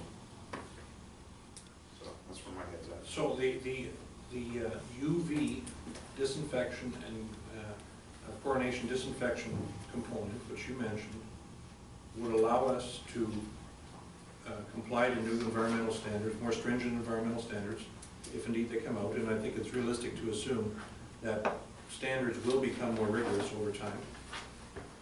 So would there be any, wouldn't it make our application even better for the assessment authorities to look it over, because it allows us to keep the treatment plant going longer if regulations change? So can't we just add that in there? Yes, Your Worship, we could add in the UV treatment to safeguard us against the changing of the regulation for the District of Hope. As I said earlier, we would have to fund a third of that, and it wouldn't be both chlorine and UV. No, it's it would be one or the other. Yeah. Right. And so it may be possible that the ministry would require the District of Hope down the line to disinfect prior to discharge. That would require the addition of UV or chlorination. But what I think I've heard you say as well is that that's a hypothetical, it's an unknown, we can't bank on that. And if we were to complete just our short-term goals, we may be well under, we don't know at this point, but I think there's a more certain chance that we're going to meet or exceed our standards now, which may in fact be better than the new regulations, we're not sure. So I don't know that we should put that in there. Our third would be 100,000. Well, I guess where I'm coming from, and I'll be voting against the motion if it stays the way it is, because I think we're short selling ourselves. Environmental standards never go down, they always go up. You take a look at the landfill that we had to close as a community, it was an extremely expensive process.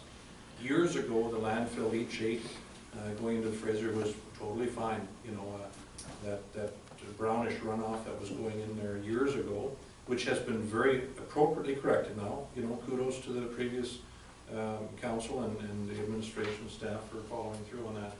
But it is unlikely that, given environmental concerns that people bring up on a daily basis in the political realm, that our grandfathered environmental certificate will be allowed indefinitely. We will end up spending that 300,000, probably by then it'll be 600,000 anyways.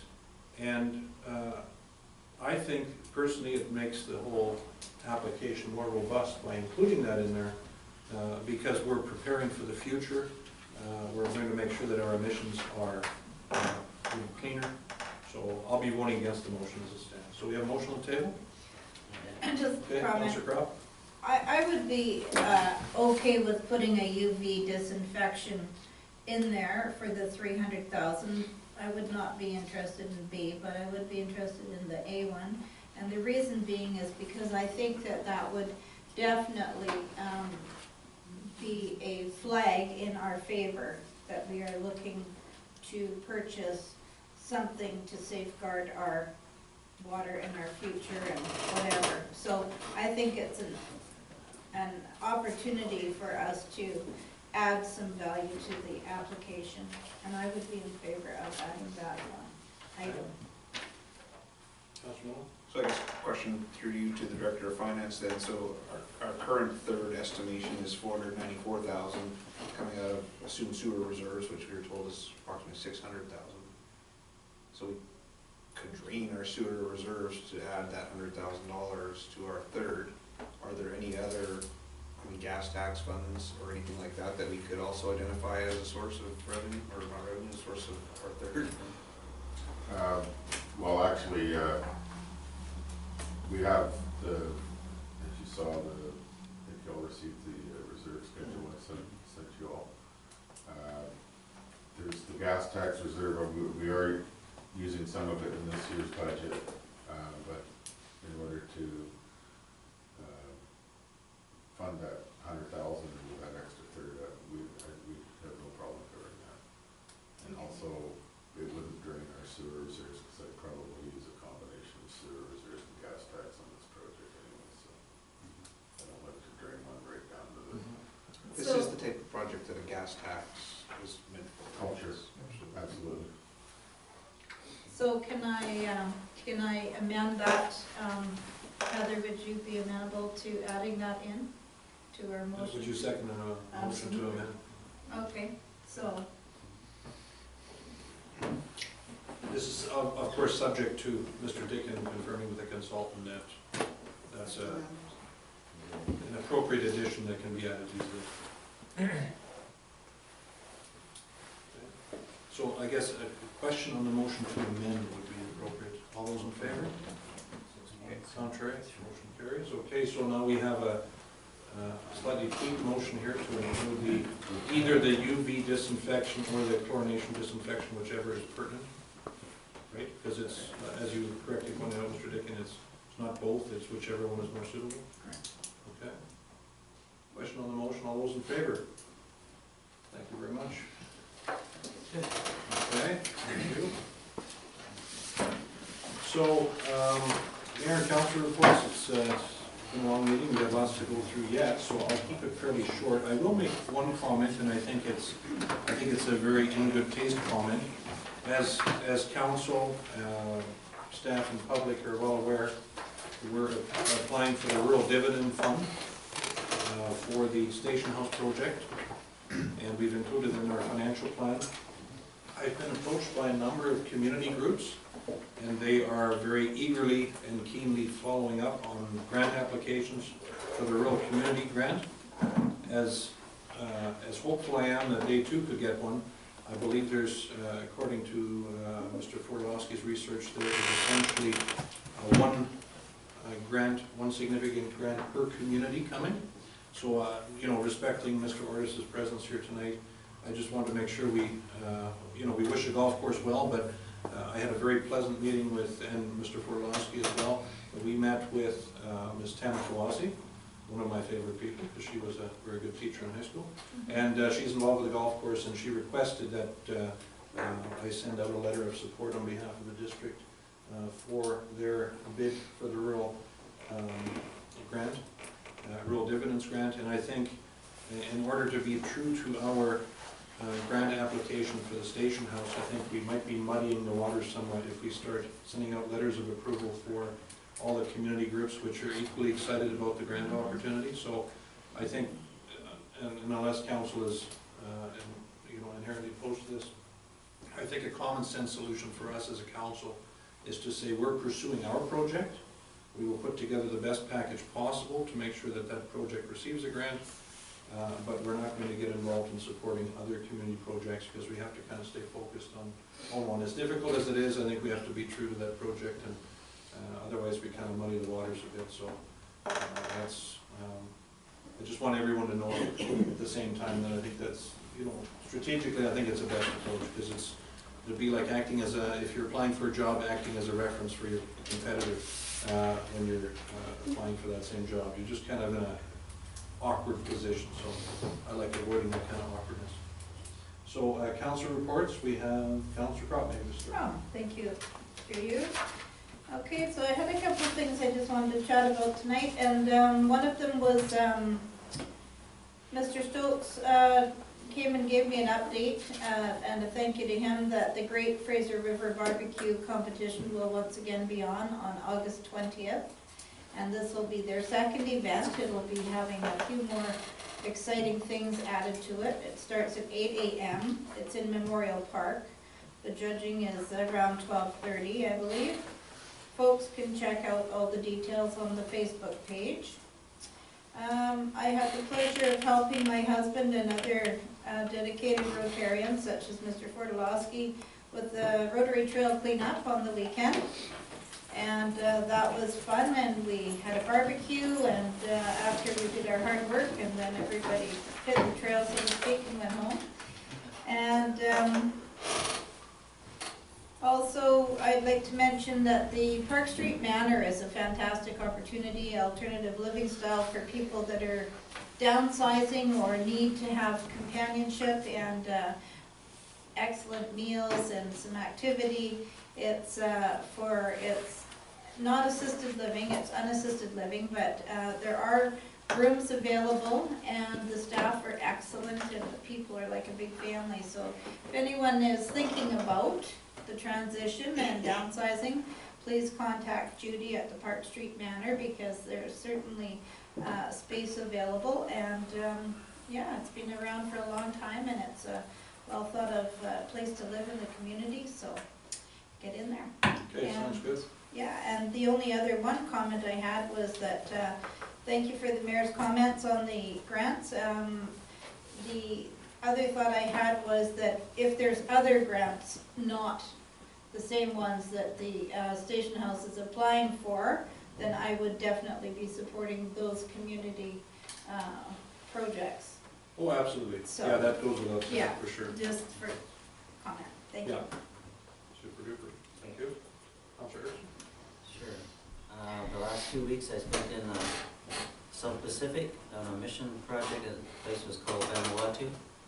It's the place where Survivor had their one program, their longitude month long. And it was really surprising, if you watch the Survivor program, which I did, and you talk to the people on the island, they never stayed on the island, they stayed on hotels in the main city, and they were transported every day to the island. So that kind of tells you, it was personal, well, I did get a Survivor hat. Anyway. But you roughed it though, you were the real survivor. Yeah, it was one of the poorest places I've ever been on for a mission trip. It was, I'm glad to be home, to be honest with you. It was, the temperature was 85 during the day and about 80 at night and 100% humidity. When we laid on our beds, we didn't have beds, we had little rubber mattresses on the ground. And I put a sheet over top. When you turned over, the sheet would stick with your back. That's how wet you were. So it was a tough go, but I enjoyed it really immensely. The people really enjoyed it. We built three, well, it's sort of a church, a school, and a community center. And it's a place where if another typhoon comes, it's engineered to take 200-mile-an-hour winds. So they're very, very thankful because they do have typhoons come through there quite often. Then met with the Chamber of Commerce in their regular monthly meeting. And talking about the Simon Barbecue, Ryan's taken on that, Simon Barbecue's taken on that responsibility. And so he has quite a few people working with them.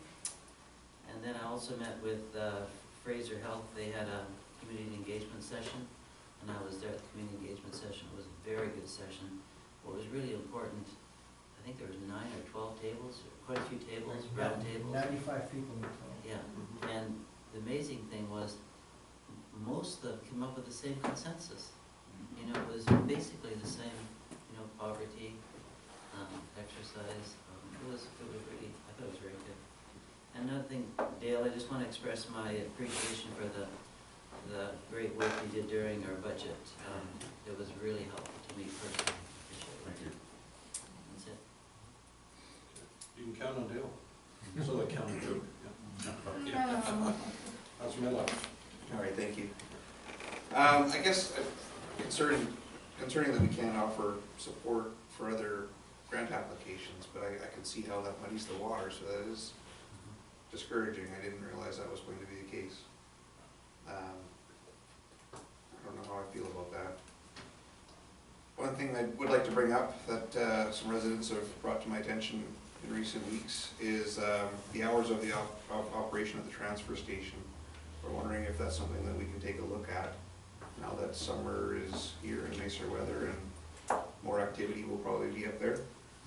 I talked to one of the attendants at the transfer station. He says that he's definitely noticed it getting busier. So in an effort to reduce dumping of logging roads and around the community, I hope that we can maybe take a look at either opening longer hours into the evenings, but more specifically opening on Sundays. And I also attended that Fraser Health session, and I thought that was really good. It was a lot of, quite a variety of people there. And it was neat to see, like you say though, the common outcomes from all of the different groups. That's my report. Yes, thank you very much, Councilor Stewart. So I'll keep it short, because I was away for the community health consultation at Vancouver for BC Schools Trustees Association weekend. So they made me sick. So, literally. So the Golden Agers had a meeting, and I wasn't able to attend their meeting, but I did contact them by email to see if they had any concerns or questions that they wanted to bring forward, and they said they had nothing at this time. So that's good news. And also attended the workshops for substance abuse and mental health issues. 2 more sessions have taken place. The final one is tomorrow night, which I won't be able to attend, but I wish them well. It's been great. And that's about all I have to report tonight. Thank you. Thank you, Councilor Stewart. Thanks for being a trooper and coming when you're doing this work. Councilor Lytle. I too attended the Fraser Health consultation sessions. And it was great to see a packed house with a diverse population group putting their input into where they see the $500,000 being needed in the community. Also, I'm curious to know if it's at all possible to have the staff sergeant come to a meeting as we approach into the summer months. I'm curious to know I just see that there's a bit of a buzz around crime in the community. And I'm wondering what strategies he has in place. My understanding is they're losing 2 members that have been around for a very long time and gaining some newer members. So of course, whenever you're changing out members and bringing new members up to speed, there's a transition period. So I think Carl's been with us for 9 months, and I'm just curious to know maybe what he has on the horizon for the summer months. It will be arranged. And I think in respecting the policing strategy they have, maybe we should have it in camera. It would not be appropriate to discuss policing strategy on a YouTube session. Might undermine their strategy a little bit. So, in camera. Just who are you looking for? Let's just. Where are you going to look? Yeah. We're talking specifics or generalization? Well, we can have a 2-part. We can have an update on policing challenge and so on, but if you want to talk about specific policing strategies, and if you want to have input in those strategies, the last thing we're going to do is discuss it during a televised meeting. Yeah. All right. Thank you. Councilor Smith. Chaired of Bird Gay Days meeting last week. We're happy to announce that the band Chilliwack will be our headliner for entertainment. Chilliwack and Hope. Chilliwack and Hope, yeah. And we're getting, they're gonna be in Chilliwack a couple following months. We're getting them before they go to Chilliwack, so it's gonna be. To touch on Councilor Medlock saying debris, I went camping this past weekend and a lot of wood debris dumped just in a Forest Service road, just real close to town here. So I'm wondering if maybe we look at wood debris fees and charges. I know that's kind of in our dump policies already there on what some of the charges and fees are for the dumps. I know from a couple of community members, they've said to dump at the dump that's too much, so they're just heading up into the bush and dumping the trees. I know it's biodegradable stuff, but you see piles and piles and piles of trees themselves. It's turned into quite the mess, actually. I got some pictures on my phone even that I took. It's kind of gross. I know it's trees and brush, but still. Fire hazard too. And fire hazard with the hot summer months possibly gonna hit us too, right? And especially one of these roads is right close to our town in Silver Creek, just up the Skagit, so. Something to look at or maybe think of. I know we have agreements in place with First Class, but something to definitely look to.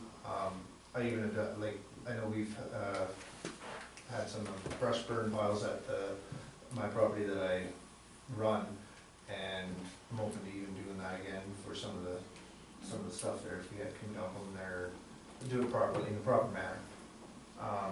And to touch on Councilor Douglas as well, was the crime lately has been exceedingly going up and up and up on some of the stuff happening in town here, and with a couple transient people standing around town too. I know the police and bylaws have been working well together. There was one individual in the Silver Creek area that was a bit of a handful, so I appreciate staff's time on that and RCMP's time on that one. A couple people made that concerns to me. And just another, Emil Anderson did a road closure today for the thing, and it was very well advertised to the people that way, so they did a very good job on that, for that end of things. I know that's not our realm of things, but close rates are down, so thought I'd touch on that. And that's it. Sounds good.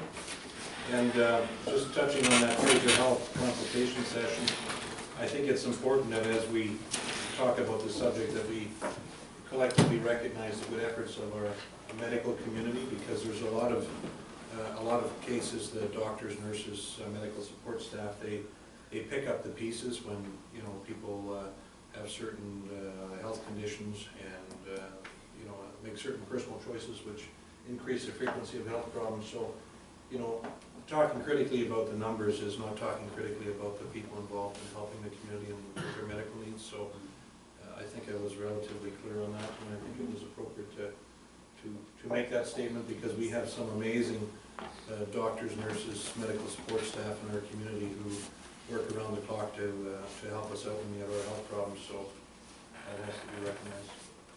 Well, thank you to council for those reports, and moving on to permits and bylaws. Item 8A, the official community plan amendment bylaw 1369/2016 pertaining to 1005 Water Avenue from the BC Transportation Financing Authority. Recommendation of District of Hope Official Community Plan Amendment Bylaw 1369/2016 be read a third time this 25th day of April 2016 in order to redesignate the property at 1005 Water Avenue. We have a motion to that effect. Second. Yes? And just at the end of that motion, it says from limited, we'll add to downtown. Oh, absolutely, yeah. Yeah. We knew you were going to do it. Okay, so we had a mover and seconder? It's on the official legal document, so you guys can cover that. Okay, motion's on the table. All those in favor? Thank you. Now, the zoning amendment bylaw 1370/2016 pertaining to the same property at 1005 Water Avenue from the BC Transportation Financing Authority. That the District of Hope zoning amendment bylaw 1370/2016 be read a third time this 25th day of April 2016 in order to completely rezone the property at 1005 Water Avenue from split zones of limited use and highway commercial to highway commercial C2. So just making it C2 all the way down. Okay, moved and seconded.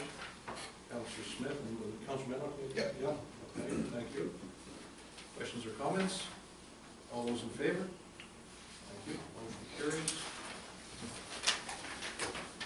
Item C, official community plan amendment bylaw number 1373/2016 at 11 Oval Princeton Way. Recommendation that District of Hope official community plan amendment bylaw 1373/2016 be read a third time this 25th day of April 2016 in order to completely redesignate property at 111 Oval Princeton Way from split land use designations of highway commercial and limited use to highway commercial. There we go. What a mouthful. Okay, Councillor Crowd. Councillor Erickson, moved and seconded. Questions or comments? All those in favor? Thank you. Zoning amendment bylaw number 1374/2016 at the same property, 111 Oval Princeton Way, that District of Hope zoning amendment bylaw 1374/2016 be read a third time this 25th day of April 2016 in order to rezone the property at 111 Oval Princeton Way from limited use to institutional P2 use. Motion to that effect, please. Okay, Councillor Medlock, Councillor Dybel, moving and seconding. All those in favor? Thank you. Now, item E, at 559 Oval Princeton Way, maybe if we can get Mr. Hill to speak to that. Thank you, Your Worship, through you. The applicant, the site originally intended to have, and many folks in the gallery, it's the Cooper site we're talking about, intended to have a gas bar. However, they never proceeded with the gas bar when the Coopers or over radio was built. They're now pursuing the matter currently, but however, the intended user, to sort of make that gas bar a viability, also wants a car wash. Now, car wash is not a specified use in the C3 commercial regional zone. And to sort of remind council, the Cooper's shopping site, that whole area is zoned C3, the regional commercial zone. And so in order to allow for a car wash use, we would have to amend the current zone to permit this use. And the way that staff are wanting to proceed with this is to make the car wash use a principal use and not an accessory use, just in case if, let's say, you get an independent franchisee showing up and they don't want to be associated with the Coopers or the grocery store there, that they're able to do some sort of subdivision and be their own independent company there.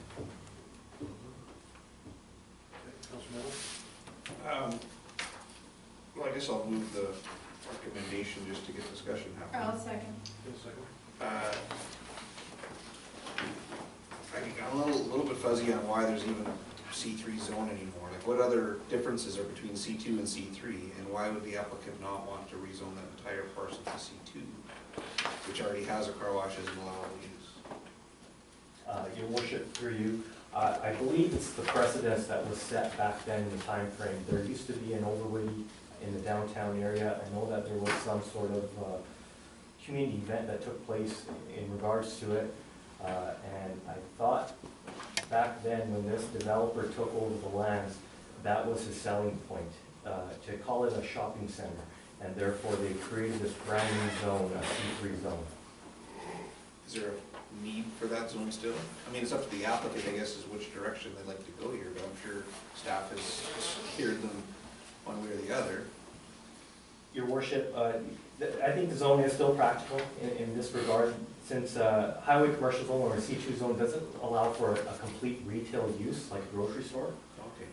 The C3 zone does. So that's a major difference. That is a major difference. The other zones that do offer retail is the C5 commercial transition zone and then the downtown CBD zone. That answers it with the idea of the grocery store there, so yeah, I support this moving forward. Okay. I just have a quick question, Mr. Gill, pertaining to the traffic on the yard, on that property, if this development moves forward. Now, it's a fairly busy parking lot to begin with. It's, to me, now obviously a property owner can apply for whatever he or she wants, and then it's the discretion of council as to if it's a good idea or not, in our opinion. But, you know, I really don't see a burning need for a car wash on that property because of the amount of traffic that's going to be caused by a car wash and gas station in a parking lot, which is already arguably inadequate. I think it's going to be a world-class buster when, like, if those two businesses are very successful, you know, the rest of the businesses will be really, their success will be impaired. And I think the other problem that we may have here, and with a lot of with the prevalence of foreign investment, a lot of people are investing in business enterprises which actually don't have to make money. They invest in enterprises which may be interesting to run or easy to run or what have you, but they may not necessarily have to generate a long-term profit because their idea is invest in Canada, get into Canada, and then explore the neat opportunities that Canada has, which they have the right to do, obviously.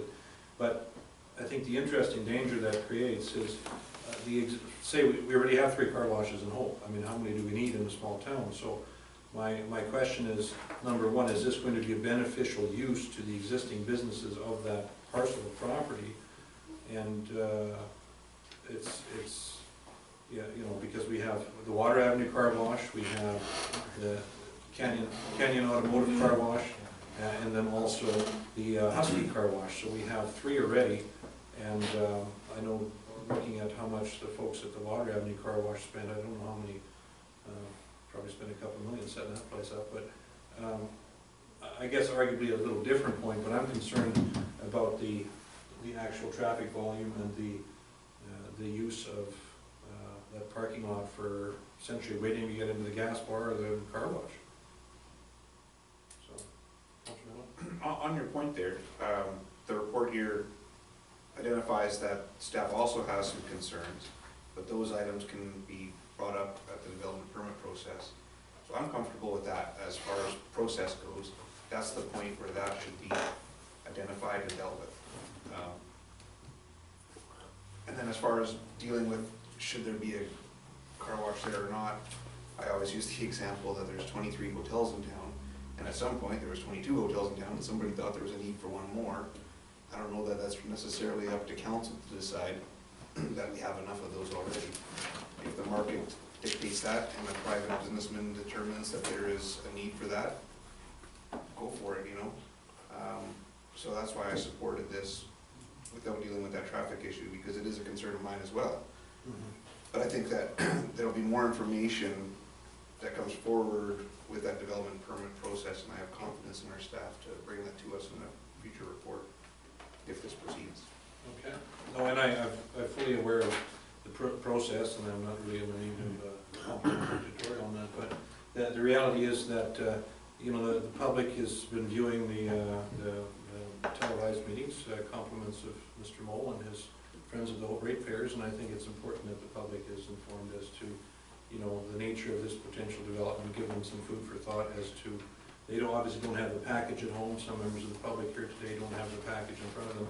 So I think it's important as chairperson of the meeting that I describe the issues in detail so that people have more food for thought and they can go to the district hall and get more information if they so desire. So that's why I was rather long-winded in my explanation of that. So, okay, Councilor Crowe? Okay, so if, through you, Mr. Mayor, so if, for example, like, of course, the traffic flow and the parking is critical, at the third, or the development permit stage, is it possible that this zoning application could change to C2? Because they would have, the candidate would have more flexibility and would not necessarily be nailed down to that specific type of a business.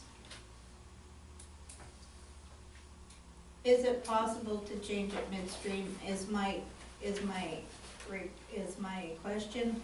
And, you know, if there was something, like if they decided that this was a big issue with the parking and the congestion and whatnot, the poor traffic flow, is there a possibility that they could change their application midstream without too much hardship, I guess is what I'm wondering.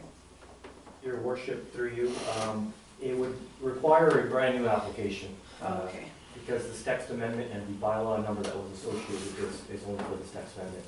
I see. So they would have to go through the process. Now, to sort of answer the question as for highway commercial use, we did rezone that parcel, that large parcel to highway commercial. That would make the Cooper site non-conforming because that retail use isn't associated with the highway commercial zone for grocery, basically. Oh, I see. Yeah. I never thought of that. Right, of course. Okay, thank you. Also bear in mind, you, Mr. Gill hit on it, we would need a brand new application because once you've had a public hearing, Yeah, if you change anything of significance to it, we have to. have another one. Yeah. Yeah, that part I know. Okay, thank you for that, staff. Okay, thank you. The motion's on the table, so I guess we'll vote. All those in favor? Okay. Contrary, motion carried, thank you. Item F and G pertaining to our financial plan bylaw and the hope annual tax rate bylaw. And I'd like to thank Mr. Cordis and the rest of admin and staff for the work they did on this, and also council and members of the public who attended. We had some very good feedback at the public consultation session, and I think we've been very prudent and careful in how we've dealt with the budget this year as we did last year. And I was impressed with Mr. Cordis' attention to detail, and also with Mr. Dickens' quick study. I think one of the first meetings you attended, Mr. Dickens, speaking on behalf of Public Works, was 3 days after you. And if you were, you could have gone undercover as a long-standing member of the admin team because you did your homework. So I'd like to acknowledge that. So impressive work, Mr. Cordis. I'd like to turn it over to you, or actually we'll start with Mr. Forlosky and then go from there. Thank you, Your Worship. As you have mentioned, council has gone through a series of workshops as committee and then made recommendations informing the proposed financial plan and the tax rate bylaws. The public consultation has occurred, and I will turn it over to my team colleague by the sounds of it tonight. Mr. Gale, to speak, Thank you. Before you have the 2016-2020 financial plan, and before I get into it, I also want to thank everybody involved in the process. I thought it went really well. All the staff from the photocopiers to the foreman to everybody that helped out. And I thought the meetings went really well, and I was impressed with the consultation meeting last week. And my history, also being in a smaller place, was there's not much input from the audience, so that was great from my point of view. That shows a lot of interest in the process we went through.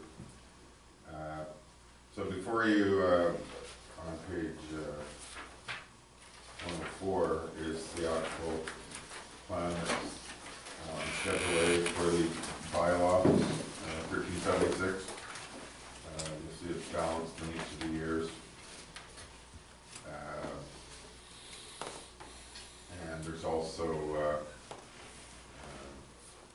2017, the initial figure of the PCC that was discussed, it didn't include the additional 300,000 at this point, but that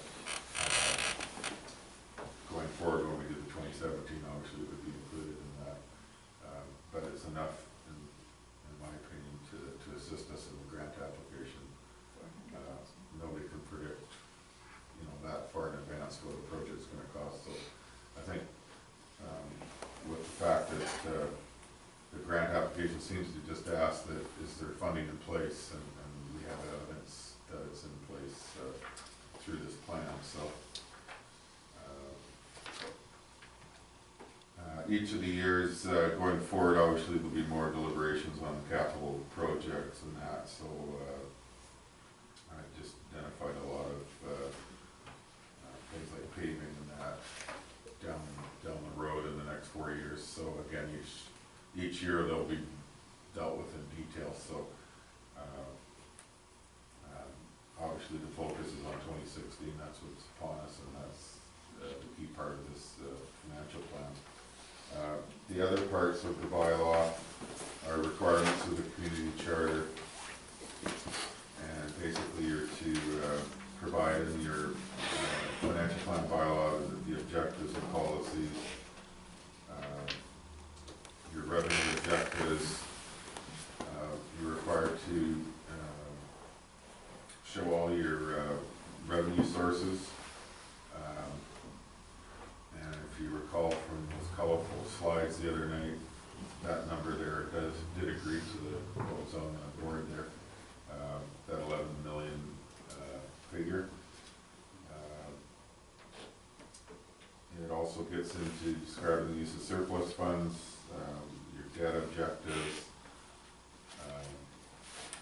reserve funds, and also another requirement is to show the allocation of the tax revenue that we're generating amongst the various property tax classes. And then also permissive tax exemptions, revitalization tax exemptions, and DCCs. So the charter's requirement, once again, is for the financial plan to be adopted before May 15th. So it's before 3 readings. Okay. Sounds good. Thank you very much. And do we have a motion to that effect? Second. Mr. Erickson, Mr. Doyle. All those in favor? Contrary? Carries. Thank you. And then item G, Hope Annual Tax Rate Bylaw. Mr. Curtis, would you like to briefly mention that as well? Thank you, Your Worship, through you. Flowing out of the financial plan bylaw is the tax rate bylaw. So in order to generate the taxes in 2016 per the financial plan, the tax rate bylaw is a requirement. And on page 110 is the tax rates that we have to create ourselves. The other taxes, school tax, MFA, BC assessment, those rates are given to us. So we generate our own municipal rate, and then we also generate tax rates for regional district and regional hospital per their requisition requirements. So on Schedule A, forms a part of bylaw 1377, and it's here to be read 3 times.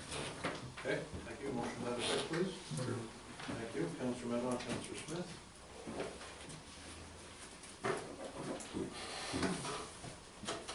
Questions or comments? Comment? Yeah, go ahead. I just want to make a point that, you know, the CFIB is always looking at ratios of business to residential. I think that we're doing pretty good here. I think I calculated the number to be like 2.36 to 1, which I think is on the higher end of average. So I just want to make that point, that I think that's a good thing. That's my comment. Yeah, that's good. Excellent. Yeah. All those in favor? Carries, thank you. And then correspondence, 3 items, as council is aware. Motion received, please. So moved. Councillor Crowd and Councillor Smith, seconded. All those in favor? Thank you. Question period? Yes, if I may. Yes, Mr. Wood. Somewhat dejected on your comments about the golf club asking for a letter of support for a grant application. It's strange how selective you can declare conflict of interest, and again, it is not a conflict of interest. By no means, it would not muddy the water, but it is also a great indication of the biasness of coming out of the mayor's office. Grant application can come from other parties within the community. The applications are awarded on the merit of those applications. One of the criteria for an application of our nature is that to have the support of the local governments. The mayor's office can do that. It does not muddy the water. Trust me, it doesn't. Our application is basically for total automation of our irrigation system at the golf course. Last year we had 104 annual green fee payers. Last year we had 4,800 walk-ons who paid green fees. 4,800. And by my experience at the golf course, 70% of those were for 9 holes, 30% were for 18 holes. They patronize the facility, and it's a great contribution to the community. Because I would say of that 4,800 walk-ons, 40% were non-resident. And I base this on the experience I had when I ran the golf club in the year 2009. I kept accurate records. And I can bring this up to council. The contribution that that 9-hole course gives to this community is probably greater than any other recreational facility in the town of Hope. Last year we had 20 weddings over the golf course. This year we have 23. Of those 20 weddings, they were all non-residents. It's a great influx of people. The average attendance at these weddings was anywhere from 70 to 90 people. And now the mayor says he won't give us a letter of support. Thank you very much. Our application is still going to go in. Absolutely. Because we're only asking for 100,000. Just to upgrade our irrigation system.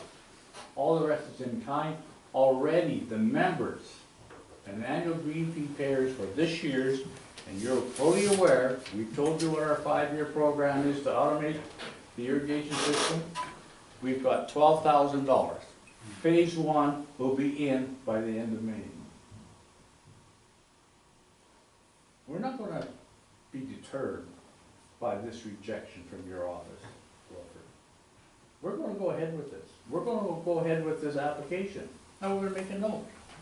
Mayor refused a letter of support. Absolutely.